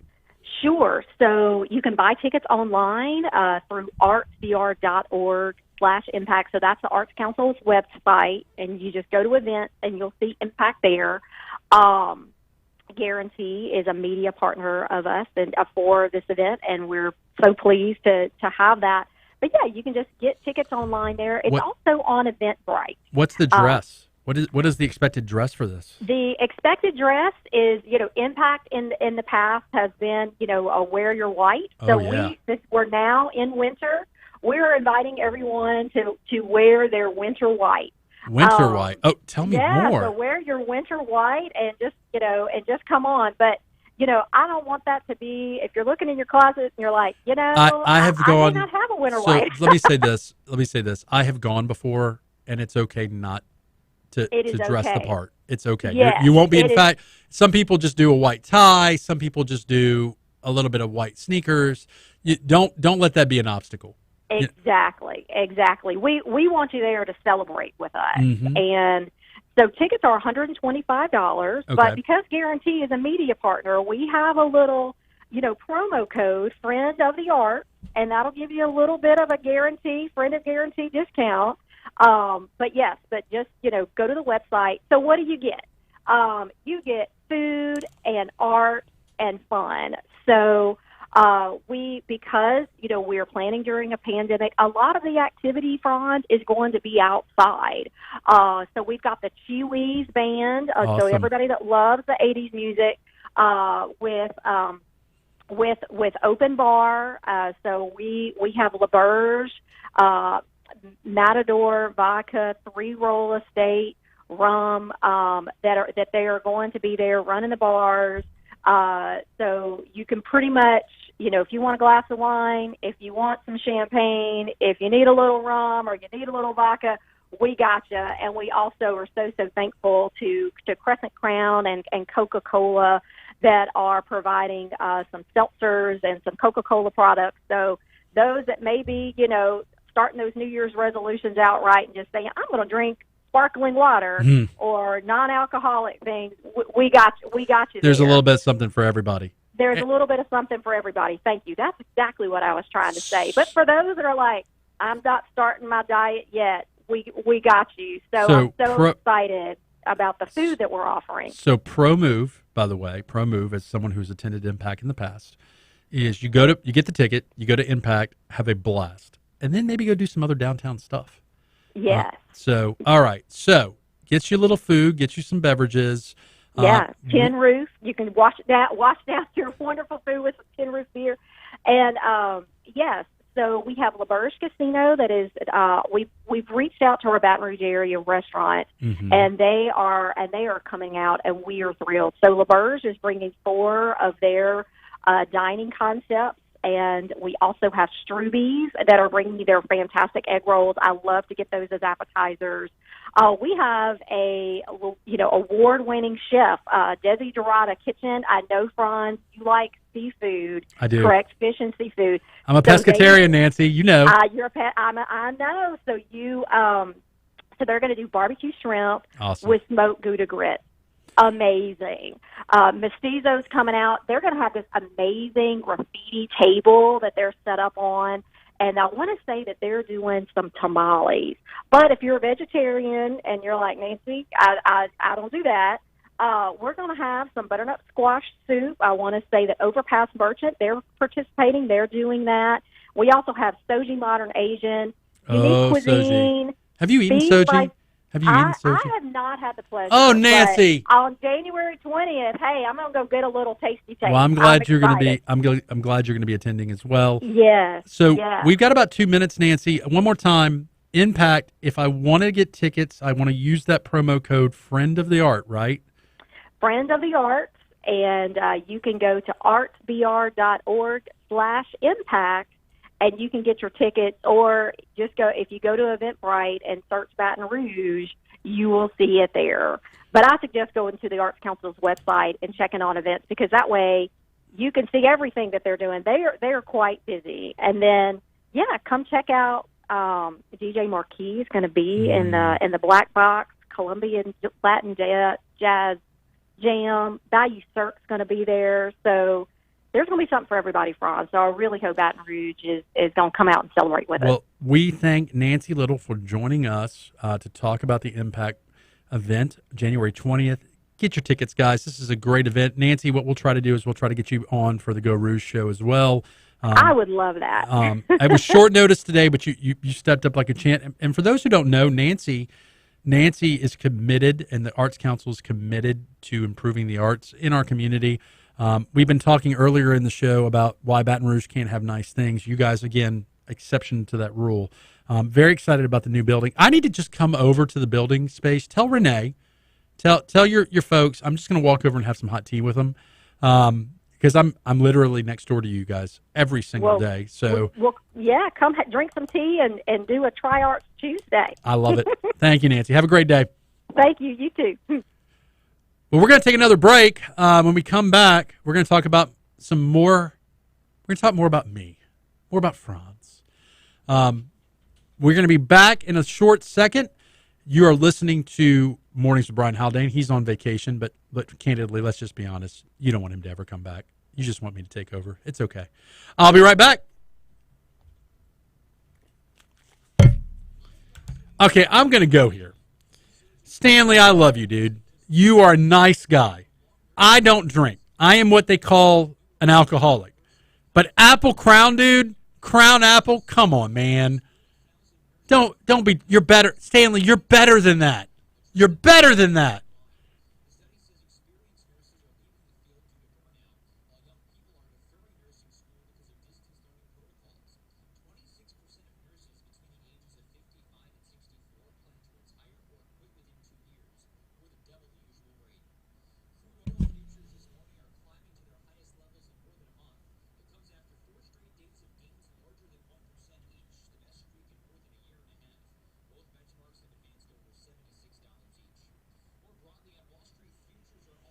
So, Taylor, Byron has said that I need to announce my candidacy for Attorney General against Jeff Landry. As you guys know, or don't know, I'm not exactly the biggest fan of General Landry. I've gathered that. I'm not going to say he's an ass clown, but I'm saying a small child with a gun could probably do a better job than him. Okay. That being said, Attorney General Franz has a nice ring to it. Yeah, God, it does. I'd clean up this town, even though it's a state prosecuting office. I'd clean up this town if I were Attorney General. Okay. I think he is running for Governor Clinton. I think I'd have one term. Now, look, I was a prosecutor. I wasn't a shabby prosecutor. I was a pretty good prosecutor. I'd get one term, though. I would do things that would maybe rub folks the wrong way. We've got a short segment coming back in, right? Yeah. 5 minutes.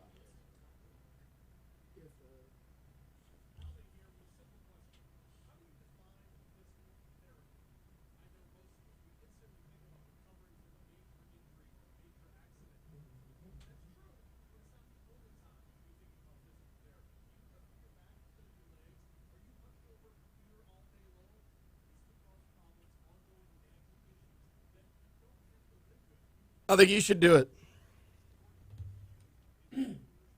I do. I think you should do it. You got my vote. You'll be the only candidate that I know. So that's how serious I am about politics. I just need votes. I'll vote for it. Oh. One down, several hundred thousands to go. Yeah, you got my vote. That's fine.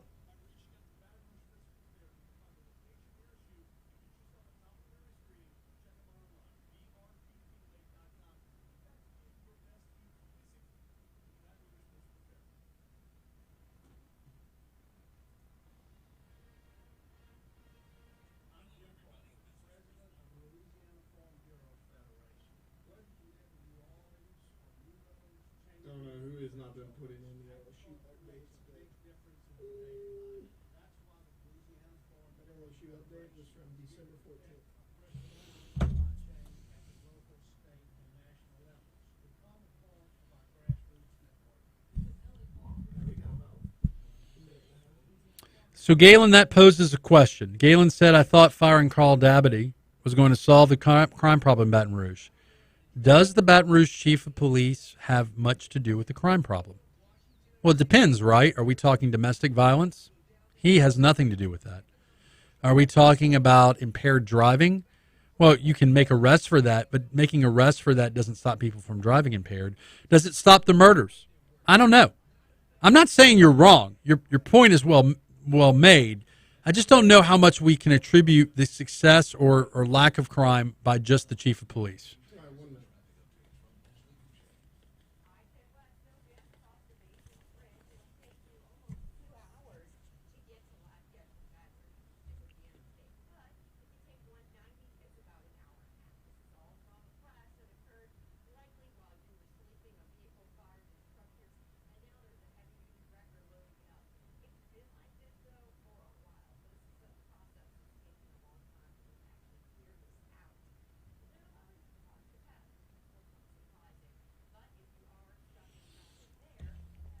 I need a little bit more pizzazz on my traffic.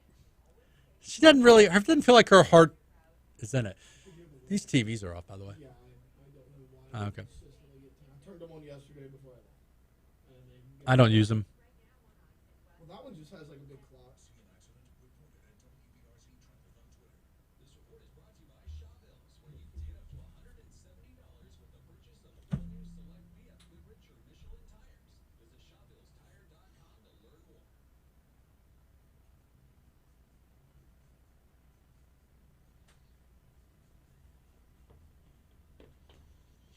All right. Final segment of our second hour of the Talk 107.3 Mornings with Brian Haldane. I'm guest host Franz Borghardt. Man, oh man, we've been having fun this morning. We've been having fun. We were just talking to the Arts Council about something they have coming up, Impact. And so, yeah, third hour, we're just going to have more rawness, more savagery, if you will. So if you're listening on Talk 107.3, or if you're watching on YouTube, you know that I occasionally give our Attorney General Landry a hard time. I'm not always sweet, kind, and gentle with him. While I don't cap him like you would a pug or two pugs, I'm not always nice to him. But I got stopped in the grocery store a few months ago by someone, and they said to me, "You sure are hard on General Landry on the radio." And I said, "Yes, ma'am."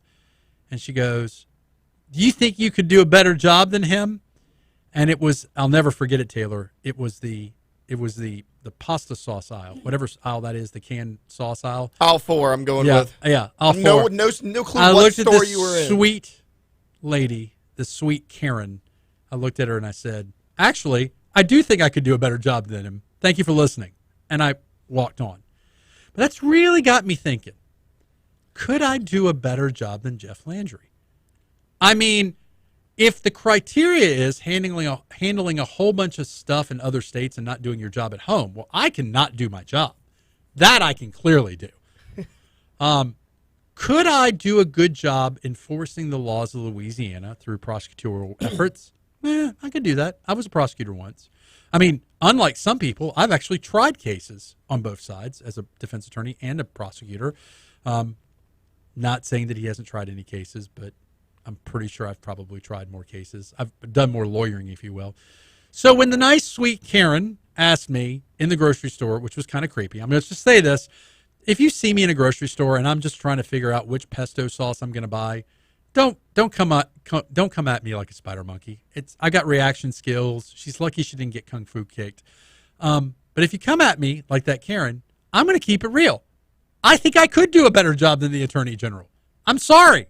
And look, Taylor's giving me facial looks. It's not like I've ever hidden this fact. It's not that I've ever hidden this fact. I also believe that I am one of those guys that if I was ever to run for office and I got elected, if the people said, "We want you, Franz," I'd probably only get one term. Doing what's right and doing what you need to do to keep yourself sustained in elected positions is sometimes a very difficult dance, and I'm not sure I could do that. Jay writes on the YouTube, Franz would be a perfect politician. I don't know that I would. Have you seen, guys? Have you seen how freely I just express what I'm thinking and say whatever I want to say? You can't do that as a politician. You got to be very careful. You got to be careful and controlled. I don't know that I can do that. I don't know that I would want to give up that freedom. Yes, I would be one of the finest attorney generals this state has ever seen. I would make Jeff Landry look like he's been wearing a diaper for the last term or so. But that being said, do I want to give up what it means to be me? Do I want to unplug from my life to do that? I mean, think about it, Taylor. I'm on the radio talking about some sick dude that killed 2 pugs. I'm talking about tiger droppings and tiger dropping jail. Do I want to give that world up? Do I want to give that world up? Do I want a jailbreak from my existence, my life? We're about to take a break before we enter into our third hour. I'm sorry, you've been listening to me. You've been listening to Franz covering for Haldane. I assure you he's probably never going to let me cover for him again. But we are going to be back with our third hour, more fun on Talk 107.3, Mornings with Brian Haldane. I'm your host, Franz Borghardt, along with Taylor Sharp. We will be back.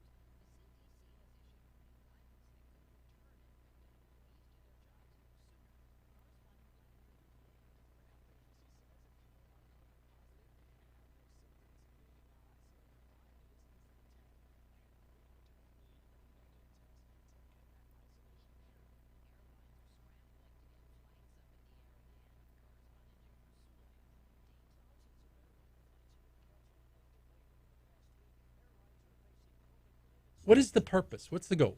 The goal of it? I don't know, but I mean, I guess it's just a place where fans could go vent. I mean, that's what I was doing. But it originally was just about sports, right? And then it became about everything. So, like, look, they got a homepage, and you can do the Tiger Rant, which is the main one. That's like the sports one. You have one for recruiting. You have one for SEC. You have a Saints one. You have a Pelicans one. You have fantasy football. The OT Lounge, which is basically just Reddit. You have, like, a movie board, a political talk. So, like, there's all these different ones, like, in it. I mean, I only stick to basically Tiger Rant. But, yeah, I mean, I guess it's just... They had a... It's a place for trolls. That's what I do. I've been on twice. Okay. One was who's the best criminal defense attorney in Baton Rouge, and my name came up. And then one was about a case that I was handling with somebody else, and someone made a negative comment about me, and then one of my clients or somebody said, hey, I know that guy, he's a good guy. And I was like, I screenshotted it because I was like, this is the first time anyone's ever defended someone on tiger droppings. Because think about it, it's all negative, right? It's not. Yeah, I mean, I'm sure people. Most of the time. Yeah. Let slip the pugs of war. Yes.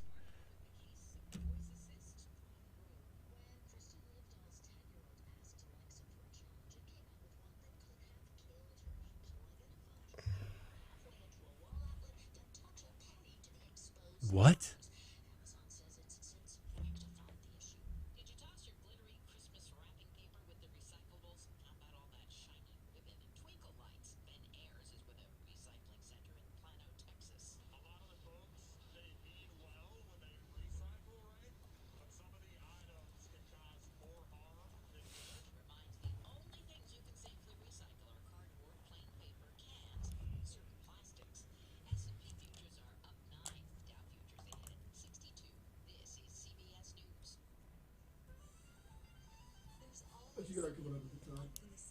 I have nothing. I thought we were going to talk about. Thought we were going to do DC Current, so I'm basically just going to fill an hour of. I don't know. From 8:06 to 8:12, more pugs. From 8:15 to 8:31, I think I'm going to talk about crime in Baton Rouge, and then more Jeff Landry bashing at some point. I don't know. I just want to be better than Betsy. That's all. That's all I care about. I just want to be better than Betsy. Or Haggai. Better than Haggai. I love Haggai. Are my mics hot? Haggai's a good dude. Haggai's a good dude. I love Haggai. You need a Haggai in your life. Everybody worked, needs one Haggai. Haggai in a while, and honestly, I'm not working with him this week either. Because Brian's normal producer, Jake, he's back Thursday. So I'm literally yesterday, today, and tomorrow. So I'm not. I hadn't seen Haggai. Dude, July? No, I guess August. I haven't seen him in a while.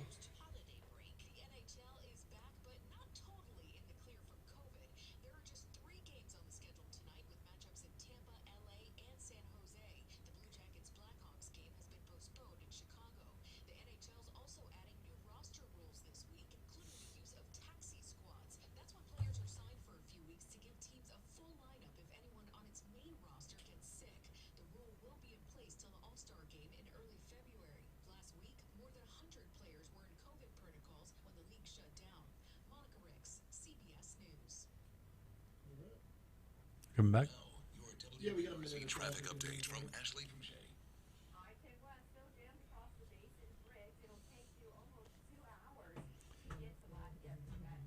Jeffrey Johnson, I love you, sir. I love you.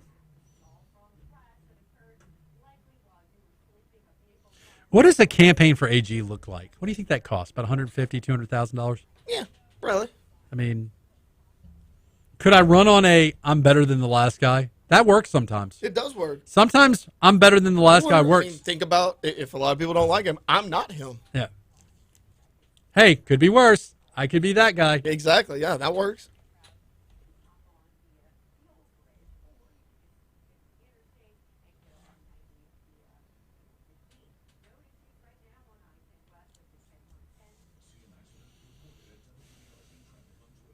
This report is brought to you by Shawbills, where you can get up to $170 with the purchase of 4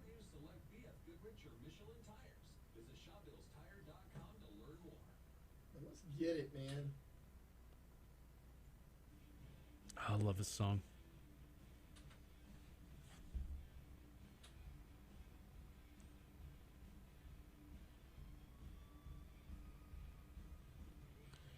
All right. Welcome to Hour 3, Mornings with Franzi, covering for Brian Haldane on Talk 107.3.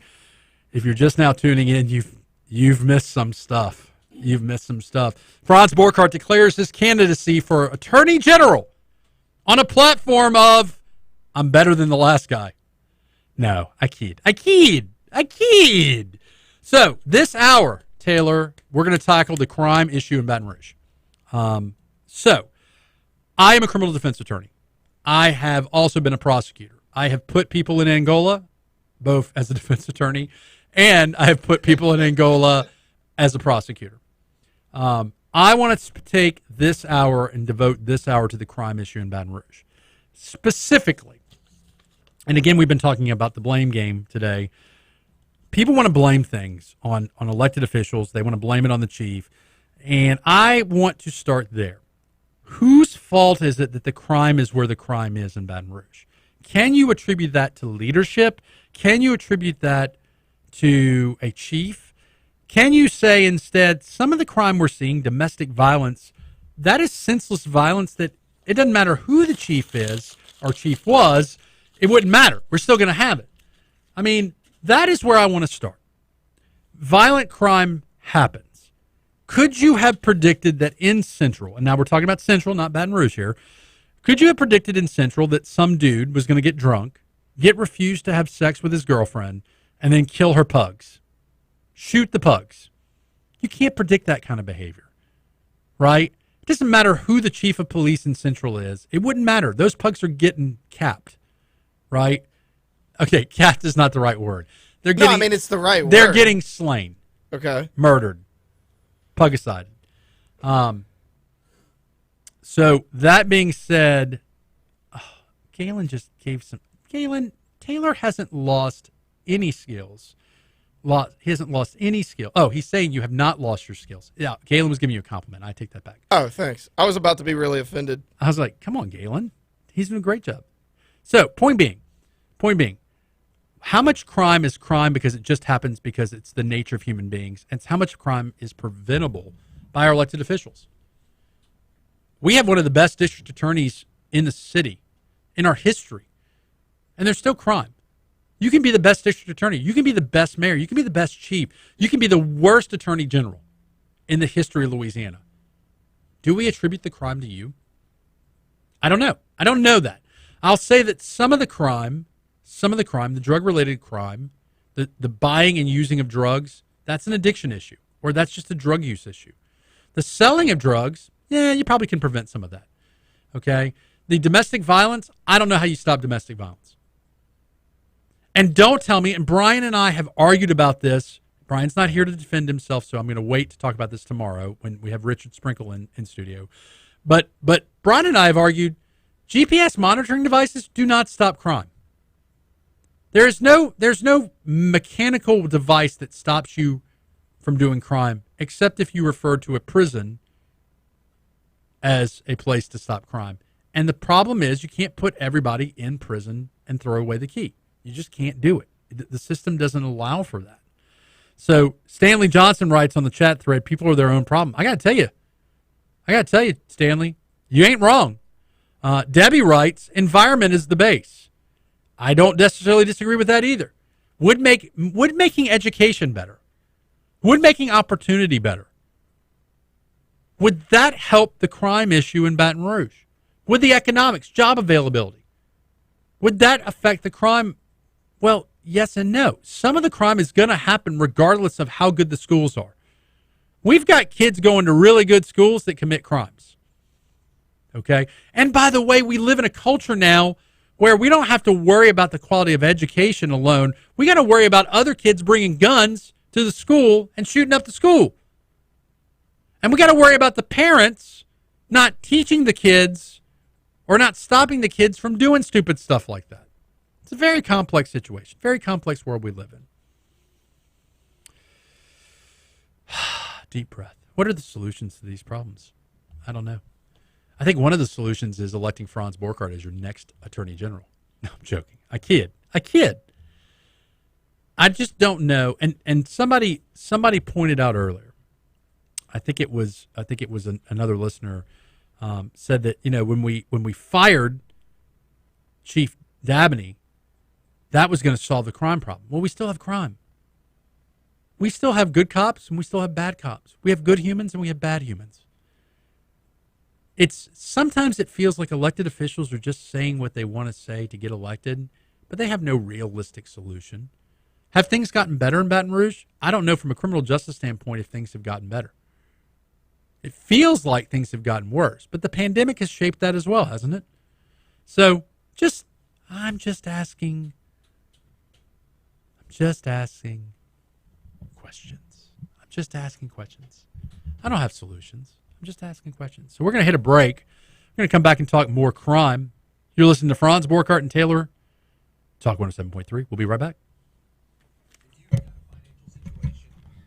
I would say the biggest crime problem we have today is the progressivism in our criminal justice system. Say more about that, Galen. What do you mean?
All right, welcome back to Talk 107.3 or YouTube Live, Mornings with Brian Haldane.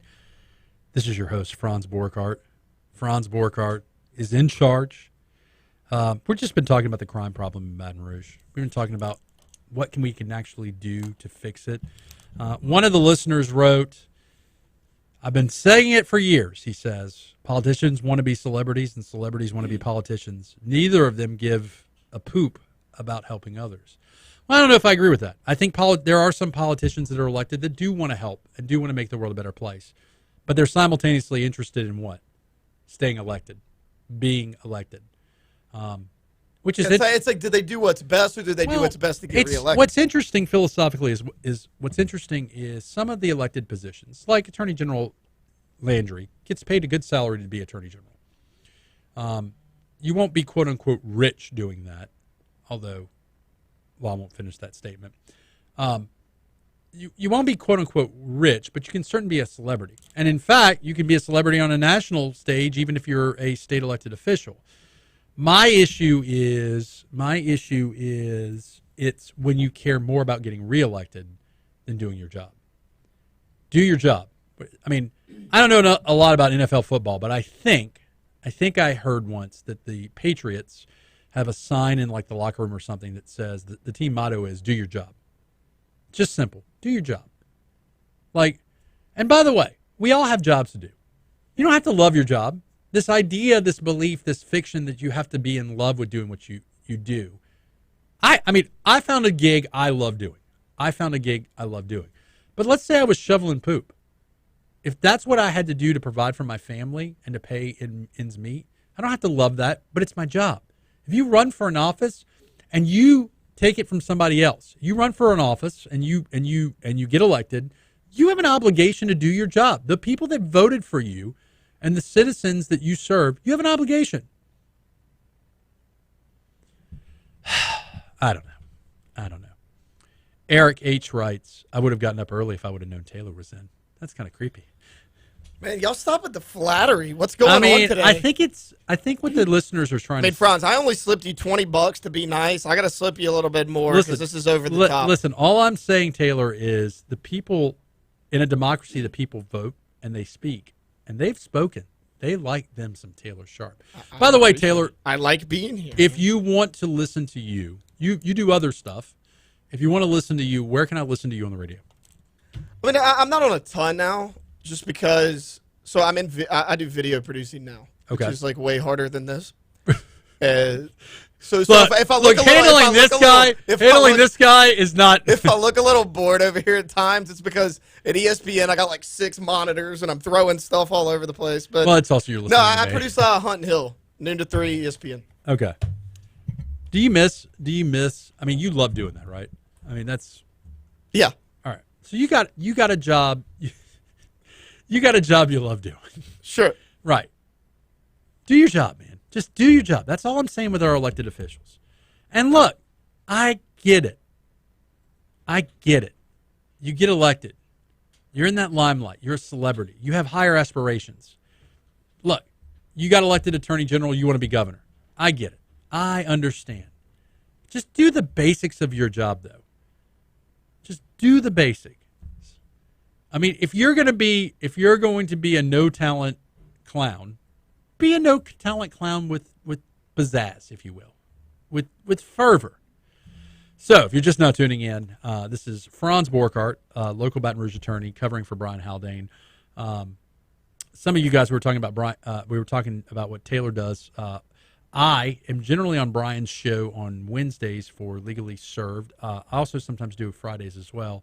And then also I have the Go Rouge radio show, which you can listen to on Talk 107.3 on the weekends. And you can also go to my YouTube channel, the Go Rouge, G-E-A-U-X, Go Rouge YouTube channel. It does kind of make me feel a certain way that Brian Haldane has 99 subscribers, and I think I'm in the 60s. It does make me feel a certain way. It makes me feel like Brian is maybe more loved than I am. That Brian has more popularity, more voice than I have. I don't know if that's true. He's less controversial. That is definitely true. Yeah, so that might be it. He's a big softie. Brian is a good guy. He's a softie. Brian, look, don't be deceived, by the way, guys. Brian thinks about the same stuff I think about. He just doesn't say it out loud. I only have 78 subscribers. That means that Brian Haldane has more subscribers on his 78. So, that being said, Brian's a good guy. I would never talk about Brian pejoratively while he's not here. Just saying, Brian has dark thoughts too. If I say the dark things that are in my mind, Brian still has those thoughts. Anyways, so it's about 8:20. we're just cruising along. We talked about in the first hour about the pug story out of Central, and I just read an article. Rutledge Dees IV pled guilty last year to tricking women into changing his diaper. One of the people he deceived voiced hope that probation might change him. It did not, as far as Louisiana State Police are concerned. Dees, 31, was arrested Thursday at his home in the community of Metairie, cops said. He plotted to trick people. This is not funny. He plotted to trick women into changing his diapers, officials say. He's now being charged with human trafficking. Okay, so you're a lawyer. You know this better than me. I'm not trying to be funny. That's illegal? Yeah. Yeah. So he was arrested for tricking people into changing his diaper? So he got convicted. That's what he pled guilty. He pled guilty of human trafficking. I'm sorry, I did a bad job. He pled guilty to human trafficking, and then he is back in the news for trying to get women, trying to allege that he is disabled, basically acting disabled so he can get women to change his diaper. There's a lot to unpack there. There's a lot. But that's my point. Is he in trouble for acting disabled? I think it's the defrauding women to get his diaper changed. Okay. The acting disabled in and of itself is not a crime unless you're getting. It's morally wrong. It's the getting the services for it, right? If you get money because you're pretending like you're disabled, if your church collects money for you because you claim that you have disability, or if you get a beautiful woman to change your diaper, okay, that crime. All right. Now, which is the worst crime? Which is the worst crime? Putting bullets into two pugs in Clinton, or excuse me, in Central, not Clinton, although it would happen in Clinton, or pretending like you're disabled so you can have women changing your diapers. It's the devil's dilemma there. I'll go pugs. I'm gonna go pugs too. I'm gonna go pugs. That's a more clear crime. Everyone right. I just feel like the pug thing. Look, both cross a line. I'm not saying they're both unusual. They're both exotic crimes, yes, if you will. But that being said, the change in the diaper thing bothers me a little less than this dude getting mad because his significant other wouldn't have sex with him, getting drunk, and then killing her dogs. Just makes me feel weird. Now, I have seen the crime before. of someone pretending to have cancer and having a church raise thousands of dollars for them. That is a special type of crime, too. That's a special type of, right? Pretending like you have, breast cancer when you don't, to collect money and defraud people. That's something that, is what's wrong with people? As bad as it is, I'm surprised it doesn't happen more. It does happen, and people just never call it. Because really, think about it. Because you don't have a paper showing. Well, think about it. Somebody tells you they have cancer. Are you going to sit there and say, Prove it? Prove it. Yeah. Because then you're the monster. Exactly. Right? So it's not like people walk around asking, hey, prove to me that you have cancer. What happens is, goodness gracious. I don't know. I've read Revelation before. I've read the Bible a little bit. I was raised Catholic. I don't know if this is like the dawn of the four horsemen, but what I will say is there's some weird stuff happening in the world right now. Folks killing pugs. Folks wearing diapers claiming they're disabled when they're not. What? What's funny? Let's just move on. We're just moving on. So, did you know that in Baton Rouge and in Louisiana, I could run for sheriff and not have to be a sheriff's officer and be elected sheriff? Mm-hmm. Now, that would be a fun gig, wouldn't it? Sheriff Franz Borghardt. New sheriff in town. Luckily, I wouldn't have to vote for you for that one. Yeah, you wouldn't have to vote for me. Well, because I don't live here. I think I need to stick to the waters I'm used to. I think AG Franz Borghardt, Judge Franz Borghardt, those are more, I could envision those. Sheriff Franz, I've had a badge before. I couldn't see you getting on TV and explaining what happened. That's you couldn't see me getting on. Not in that role. He killed the pugs. Not in that role. He killed them. That's what I'm saying. Not in like that serious of a role. No. I would take the Samuel L. Jackson approach to law enforcement commentary. Yeah, see, that's an issue. Yeah, you can't do that, right? Yeah. You can't drop an MFer at a press conference. No, I would be. Look, when I was a prosecutor, I took the job very seriously. I was very solemn. I took victims and their rights very seriously.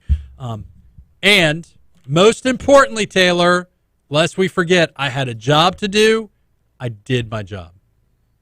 That is, if you want to know why I think Baton Rouge doesn't have nice things or can't maintain nice things, I think it goes back to that, do your job. You want to run for office? Knock yourself out. Do your job. Want to be an elected official and do a whole bunch of great stuff? Do your job. You know? Sheriff Borghardt, I don't see that happening. I don't see myself ever being a police chief, ever being a, vigilante justice, Batman kind of guy. No, that's not me. Could you imagine a Batman vigilante in Baton Rouge? That wouldn't go over well. I think it would. I mean, could it? How much is it really going to hurt at this point? I mean, can't get things. Could things get worse? No, that's what I'm saying. Like, I could actually see it going well. I think I need to stick to the waters I'm used to. Franz Borghardt, judge. Franz Borghardt, attorney general. Franz Borghardt, compassionate criminal defense attorney that cares about his clients and the community. He just wants to help people. I just want to help people. That's all I care about. This hour is going to turn into just one big plug for you. No, this is what happens when ego runs wild. Look, It's always a big plug for me, Taylor. Let's be honest. Eric writes, give me 6 months. I'll clean up Baton Rouge with a pressure hose. You can't pressure wash Baton Rouge. You can't. I've been taking a poll, by the way, on which is the worst crime. And on YouTube Live, it seems to be that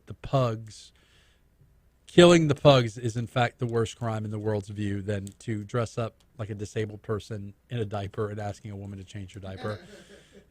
Now, here's the other question. How good of a performance do you have to have if you're wearing the diaper? Do you have to soil the diaper to make it a convincing performance to get the diaper changed? Because nobody cleans a clean diaper. You don't clean a caregiver. Yeah, see, that takes a level of commitment. That's a next level commitment. Like, you got to pee-pee or poo-poo in the diaper. I guess. I promise if I'm elected, no pugs will be harmed on my watch. Okay. No pugs. Cats, maybe. Pugs, no. And if you're a cat lover out there, you've got to admit, they're smug creatures. They're the only pet shy of the panda bear that acts as smug as it acts. A panda bear is too smug to breed in captivity. I don't want to save my species. I'm a panda bear. Cats are like that. Cats are the only creature that will sit there and let you pet them and get excited that you're petting them and purr and then bite the snot out of you because it loves you. That's a cat. A dog, man's best friend. Just saying. So we're about to take another break, Taylor. The self-promotion is going to stop. We're not going to be running Franz's run for judge or AG in the last half of the show. We're going to just talk about good Baton Rouge stuff. So we're going to be right back. This is Franz Borghardt. You're on Talk. Oh, well, we got one more minute. We can self-promote a little bit more. How nice. No pugs are going to be harmed on my watch. I got to tell you, if I was prosecuting this guy, and I almost wish that Hiller Moore would swear me in as a special prosecutor so I could prosecute this pug killer out in Central. Give me the badge. Swear me in. I'll handle it. I'm going to ensure that there's no more needless pugs killed on my watch. I can't get past this crime. Like, and if you're a defense attorney, what's your defense? It's just pugs? You can't say that. This is a dog-loving world. You can't just say, well, he killed dogs. They don't have a soul. Would Franz Borghardt defend this guy? Does he have enough money to hire me? Yeah, let's say he does. Yeah, I would. Although I may have a conflict now. I appreciate that. I've gone off on him for like 2.5 hours, but would I take the case? Absolutely, That's the one thing I appreciate about you. I'm at least honest about it. Yeah, for sure. If I were a bug guy and you had a bug infestation, I wouldn't complain that it was ticks versus roaches. I'd come out there and handle those bugs. All right, we're going to take a break now. You've been listening to Franz Borghardt, Mornings with Brian Haldane, Taylor Sharp on Master Control. We will be right back. Oh, my God. How did I get so far off the rails? So we've got 8:37 to 8:50. And then like a 4-minute segment.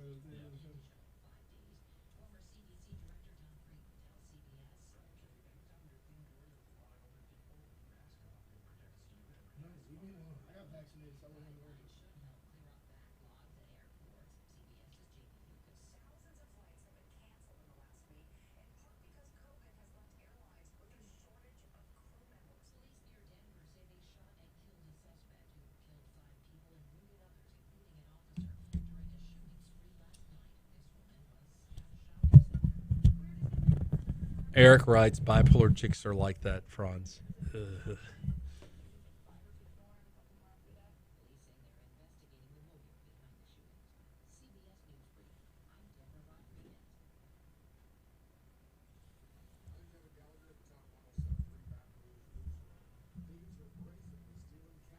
Yeah, catalytic converters are being stolen. So the reason for that is whatever type of metal or whatever's in it is worth like a lot. So they're not taking they're taking the converter, but they're taking for what's inside of it. That's happening like all around. That's happening in Walker too. It's been happening for like 6 months.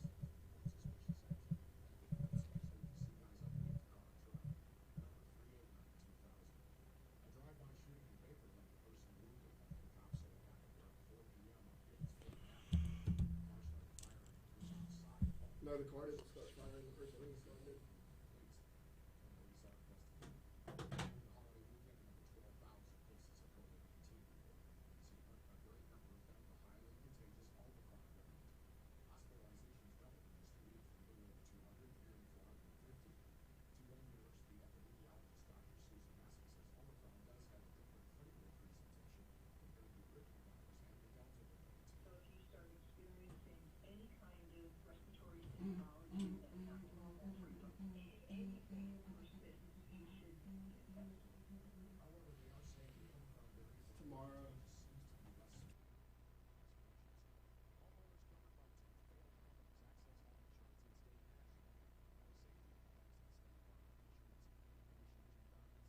Difficult to get guests. Yeah, I know. Well, because like Betsy, she was telling me she's off all week. That's why she was available. She was like, it's not like Moscona's out all week. Everybody's out. We're the only people on this floor this morning. On either side of the building. Condon's out, Anna's out. What's the? It's we're literally days. Yeah, we're literally days before the new year. Mm-hmm. Like in my day job, I have a phone hearing at 1:30 today, but I don't have court for the rest of the week.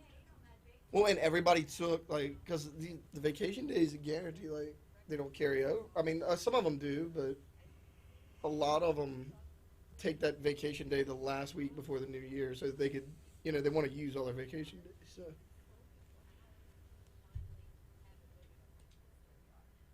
We could do women's empowerment tomorrow. I'd have to include LGBTQ though. Trans. Going.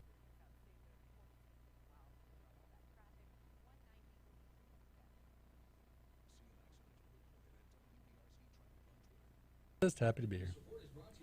Just happy to be here.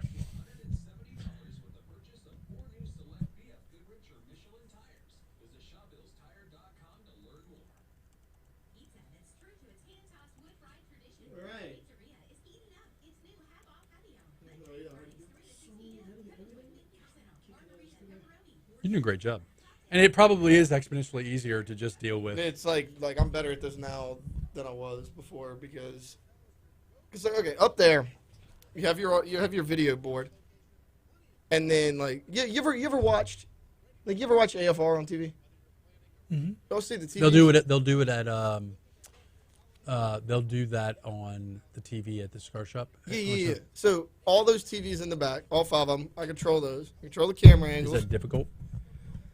The four top ones aren't. The back one you change. But I guess more what I'm asking is, do they give you the programming to what to put on there?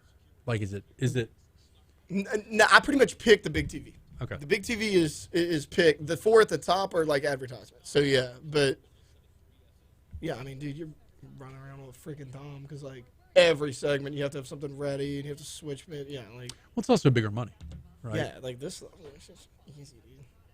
Like this is the hardest. This is the hardest show in the building, and it's still not as hard as doing video. I remember before Jay remodeled this room. Yeah, it had the door right here. I miss natural freaking light. I actually do too. That's the one thing that like. I'm surprised he doesn't use that sometimes as a. Like I'm fine with the no glass thing because I never really understood that, but the natural light, yeah, that's fine. And I'm fine covering up that door because we never used it anyways.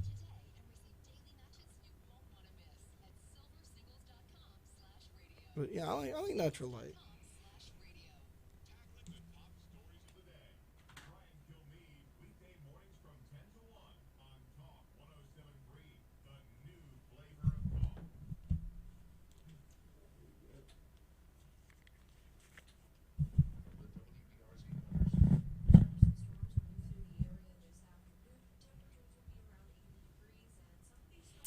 I got an interesting story out of China about an AI attorney claims to prosecute crimes with a 97% accuracy rate. We got to talk about that. That's like a Haggai Taylor Franzi kind of thing. Yeah, for sure.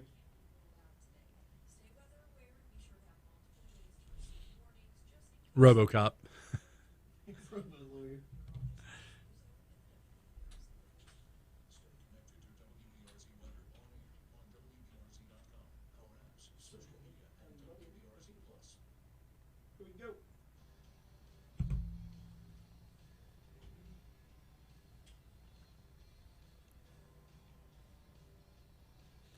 All right, welcome back to Talk 107.3 Mornings with Brian Haldane. This is Franz Borghardt filling in with Taylor Sharp on Master Control.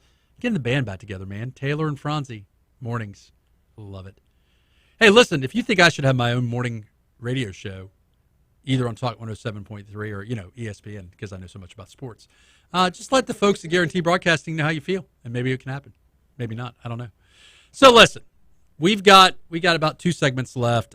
We have been talking about all sorts of craziness. I don't want to talk about pugs anymore. What I want to talk about, Taylor, is I read an article from the New York Post out of China. China's AI attorney claims, so it's an AI attorney, claims to prosecute crimes with 97% accuracy. The program is called Lex Ex Machina. It's been tested by China's largest district prosecuting office. And it's proved especially well-versed in China's most common criminal acts, such as gambling, reckless driving, theft, and fraud. They hope it will soon come to recognize more complex cases. The system can replace prosecutors in the decision-making process to a certain extent, said Professor Shi Young, who led the study in a statement published by Management Review Journal. Using AI technology to be prosecutors. Now, we've seen research done on using AI technology as jurors and judges, referees. Is this the future? Are we ever going? Now, this is China. First of all, number one, China, not America. This ain't America. That's China. We're a democracy. We have heroes in this country. We have a democracy. We have like politicians that kind of do their job. How do you feel, folks, about having a judge, a prosecutor, or a jury being the one to make decisions? In 2021, Taylor, you have a lot of folks who think that criminal justice system is plagued by political bias. Doing things or not doing things you're supposed to do because of politics. Doing things you are or not supposed to do based on race. Does that change if you have AI? The rise of the machines? I mean, I don't want the Matrix. I don't want Terminator. But if you had a way of doing something that eliminated the bias, the human flaw, the human error, the emotion, would that be that bad of a thing? Now, look, they're handling theft, reckless driving. I mean, you heard the crimes. They're not doing murder. They're not doing pugicide. I'm just saying, that's right, I said pugicide. Capping two pugs, two innocent pugs. I said I wasn't going to go there in this segment. Okay, I'm going to back up. I like this idea. It scares me, one, because I'm a lawyer and I want a job. It scares me, two, because I don't know that I trust the machines. Because there's that part of me that can never unwatch Terminator, Skynet. There's that part of me that can never unwatch the Matrix movies, even the newest Matrix, which was an interesting movie. How much do we want to rely on machines? We've seen what happens when you rely on human beings. That can be scary. Like when you're at the grocery store, do you want to go through a checkout aisle, Taylor, that is self-checkout or with a person? With a person, 100%. Why? I'm not technologically advanced enough to handle the self-checkout. If you were, wouldn't it be better to go through self-checkout? It'd be quicker. I'm a little too old school, but I mean, it would be quicker depending on who else is in line for the self-checkout. I mean, if you got somebody, again, who doesn't know what they're doing, it could take a while. I'm fine with the person-to-person interaction. So man. it started, so think of the things that are now automated. Yeah. And then you mix in artificial intelligence, which, by the way, AI is a good tool. We're mapping things with DNA that we never would have been able to map but for artificial intelligence. I find it interesting, though, that our minds are starting to go to places like, I want to have artificial intelligent prosecutors. And by the way, that has to be expensive. I can't imagine that isn't expensive. Do you want, we talked about crime a half a segment ago, do you want the human emotion element to be removed from decisions in the criminal justice system? Do you want a human being to be able to look at someone and say, you know what, you're the exception and not the rule? Or is the risk of soft punishment, soft resolutions outweigh it? I don't know. I just saw this article. I thought it was kind of neat. And look, you know, Franz Borghardt views himself as one of the finest criminal defense attorneys in the multiverse. So I think I could go head to head with a machine. I mean, this is like the guy that plays chess with the machine and beats the computer. I think I could beat the computer on this one. Okay, probably not. But yeah, Rachel W. says AI is just that. It's a tool. But should we completely remove the human component? I just asked that question, Rachel. It's a good question. I don't want my human component being removed from the justice system. I want there to be humans involved. Because at the end of the day, I want people that are not perfect making decisions about people that are not perfect. That's a jury of your peers. An AI computer is not a peer of yours. So, just wanted to go down that rabbit hole for a minute or two. You know, we've talked a lot about pugs. We talked about Central and the dude that is loving the wrong way. Women do not love it when you kill their pets. I mean, that is not going to... So we know for sure they're not still together? I'm pretty sure they're not still together. I'm pretty sure. I feel comfortable asking the women on this thread on the YouTube show, if we were together and I killed your pet, whether it's monitor lizard, your pug, whatever, are we still going to be together? Are we going to be able to get through that? Is this something we can get through? Yeah, like, can we work this out? Can we work it out? Is there, maybe I dim the lights, I play a little Otis Redding, and you look past the fact that I killed two things that you love as much as human beings, pugs. Is that something we can get through? Or is this relationship over? I mean, for me, it would probably be a deal breaker. But I mean, look. Depends on I guess it also depends on the nature of your dogs. If you have a good dog that you really love a lot, you're like, oh. If you have a dog that you're like really tired of, like what if they like get out all the time and the neighbors complain about them? So I happen to be dating someone who is very much into dogs. Okay. She, in fact, loves dogs, I think, more than humans. And I know that if I were to kill her dogs, she would try to kill me. No questions asked. Just saying. So Troy Villa wants you to know that the production note the Doppler window is being overexposed. I can't even see the Doppler window. So It's behind you. It's because you opened the curtain earlier. Oh, I'm sorry. I did open the window earlier. Sorry. Troy, you probably should report me to Brian Haldane and tell him me. You probably should. Yeah, that's better. So, anyways, that's what's going on in China. They're a communist state, though. I mean, so there is that. Was China the country, or was it Korea that invaded the United States in Red Dawn, the movie? I think it was Korea. No, it was Russia and Cuba. But in a newer version, the new version. The new one's terrible. I know. I don't remember. I've only seen the new one once. There really should only be one version of that. Not like the movie The Thing, where they're in the Arctic tundra. I didn't see it. Deborah writes, I divorced my husband because he hid a woman's dig, and this resulted in the death of my 2 dogs. That's Deborah. You're gonna have to retype that, sweetheart, because I can't. Because he hid a woman's dig, and this resulted in the death of my 2 dogs. Yeah, I get it though. Your dogs die at the hand of your boyfriend, your significant other. That's a deal breaker. It's a deal breaker. It's just. I mean, it would be for me, but again, I don't know. I mean, people are into a lot of weird stuff. Yeah. Dating in 2021. Weird. Yeah. Weird. Somehow, some way, I managed to dodge dating apps. I dodged dating apps.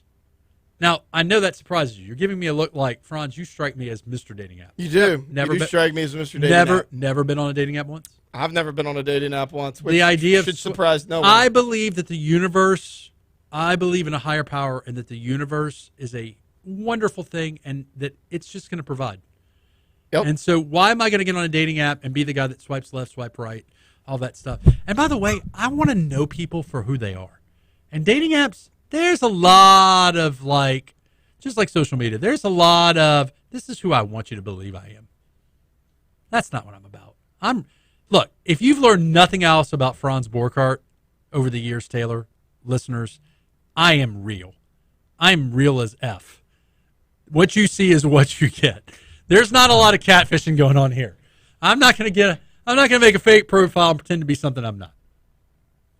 That being said, AI technology, China, prosecutors in China being replaced with technology, AI. Scary stuff. I don't think we would do that here. I don't think that's going to be a thing in the United States. Americans worry too much about Skynet. We worry about the machines. Have you seen the way we respond to automated services like you call Energy or you call Cox, and you have to go through levels of computing? Oh, I had one that scared me yesterday. I was picking up food in Denham. I went to swipe my credit card, and they're like, oh, no, all you have to do is put your card up to the thing. They're like, you don't even have to sign it. The machine signs it for you. Mm-hmm. And I was like, I don't like that. No. People ask me all the time, so I run a business. I run a small business, and they're like, cash, card, what? And I said, I love cash. Cash is king, man. If I didn't have to use a credit card ever, I really wouldn't. Now I like getting the points. But anyways, I digress. We got about a minute left, and then we'll have our final segment. We'll talk about something interesting, I promise, or at least I'll try to talk about something interesting. I did want to talk about the China story. So look, tomorrow I'm going to be hosting again for Brian Haldane. Tomorrow we're going to do a lot of law heavy. I've got Richard Sprinkle. You remember Richard Sprinkle. Richard Sprinkle's going to be in. Good dude, yeah. Yeah, I like him. Marine. I remember. Oh, yeah, dude. We're just going to go off the rails. We're going to do a giant, legally served, unfiltered kind of thing. So we're going to take a break, Taylor. We're going to be back for our final segment at 8:55. But you've been listening to Franz Borghardt and Taylor. Franz is just musing. We're just musing, just thinking about stuff. You've been listening to Franz Borghardt covering for Brian Haldane. Brian's on vacation. Must be nice. Must be nice. We'll be right back.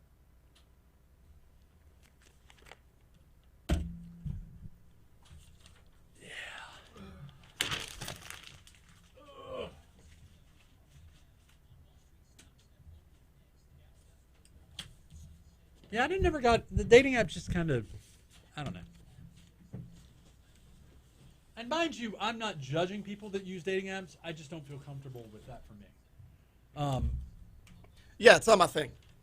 So imagine if you were a radio personality the caliber of Matt Moscota or Gordy, excuse me, and you were single, not married.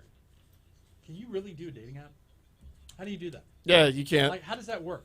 We, as a society, we as a society came down pretty darn hard on Coach O for as a single dude taking a picture with a blonde. Was that fair? If he's winning football games, we don't really have to tend to mind, do we? I mean, I think it was fair. You think it was fair? Yeah.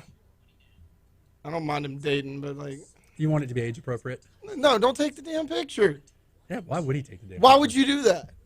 First off. Well, we know why he took. Look at that picture. He took the picture because he wanted people to know. It looks to me like they were in a shed. It's got like the metal. It doesn't look like a romantic. Like you remember like the metal siding on the sheds that have like the edges that jolt out. I might still. Is this better? Yeah, I'll let it go. Yeah, you're fine. I don't understand.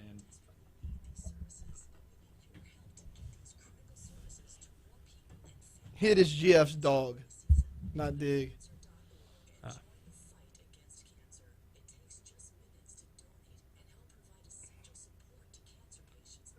I love how Byron, if you have a discussion with her about having kids right after snuffing her pets, you may have a way back in. That's true.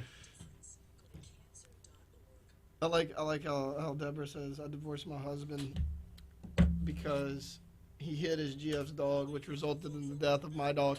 I would have divorced my husband if he had a girlfriend.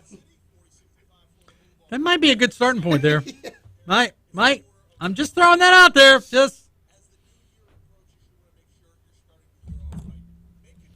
I wonder if there'll be any complaints about today's shenanigans. You didn't do anything bad. I mean, I don't think you've said anything controversial. Then again, I mean, that's coming from me. I don't think anything's controversial.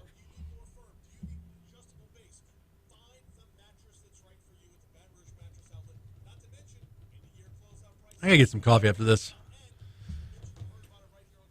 You rock that Circle K? No, I think today I'm going to do City Roots or La Divina. City Roots, the one at Red Stick? Electric Depot, yeah. Yeah. It's good. How's the other one? There's another one. French truck?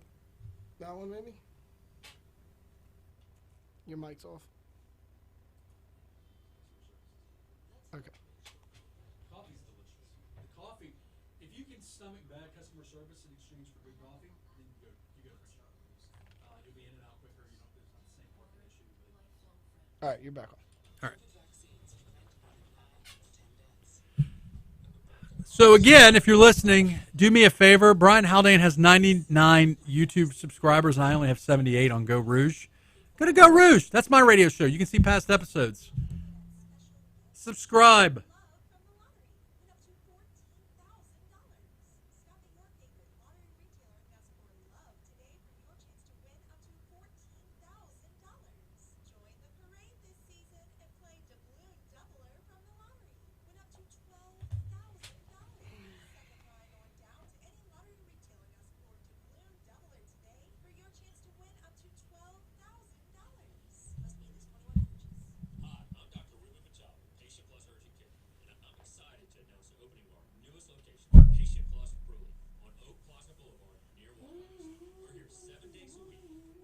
Oh, it's a 5-minute segment.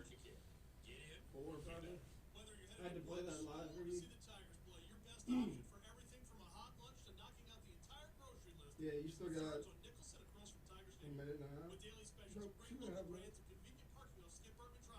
Just enough time to say goodbye. Yeah, it'll be like 3 minutes.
Attention to detail and dedication. U.S. Contractors has been providing top quality plumbing services to Baton Rouge since 1960. Your peace of mind was their business then and still is now. Whatever you need, repair, installation, replacement, they are the area's trusted source for all plumbing jobs, big and small. Call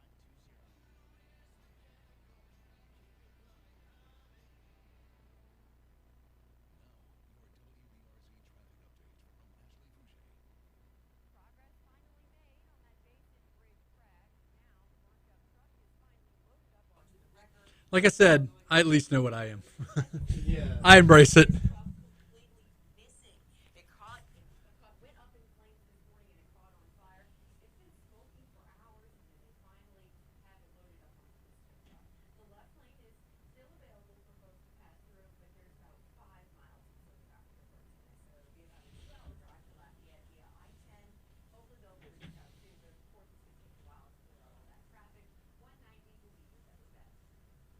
See an accident? Report it at WBRZ Traffic on Twitter. This report is brought to you by Shawbills, where you can get up to $170 for the purchase of 4 new select PF Goodrich or Michelin tires. Visit ShawbillsTire.com to learn more. Alrighty.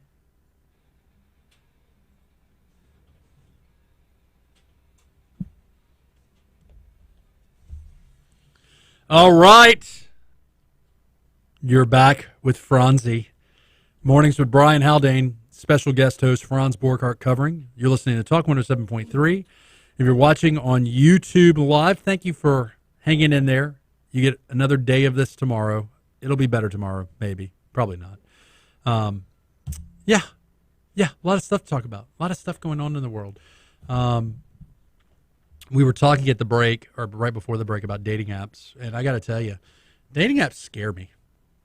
Dating apps really, really, really scare me. And it's not because I like knowing what I'm getting.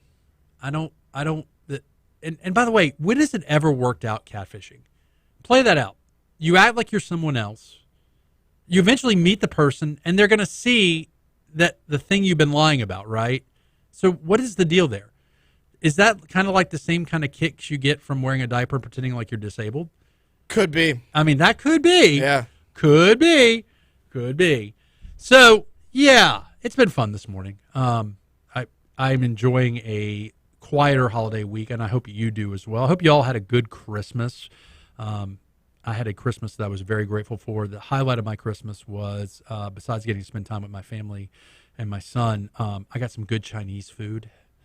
I've been really wanting some good Chinese food for Christmas. I did not get the duck. I didn't get the Peking duck, but I did get some good Chinese food. So it was all around a good stuff. I will be back tomorrow covering one more day. Who's covering on Thursday and Friday? I think Haggai. Thursday is Patrick Grimion. Friday is Haggai Davis. Yeah. Patty G, baby. Patty G. So tomorrow's my last day. So well, that's all that matters. Yeah. I mean, look, Taylor, let's be honest.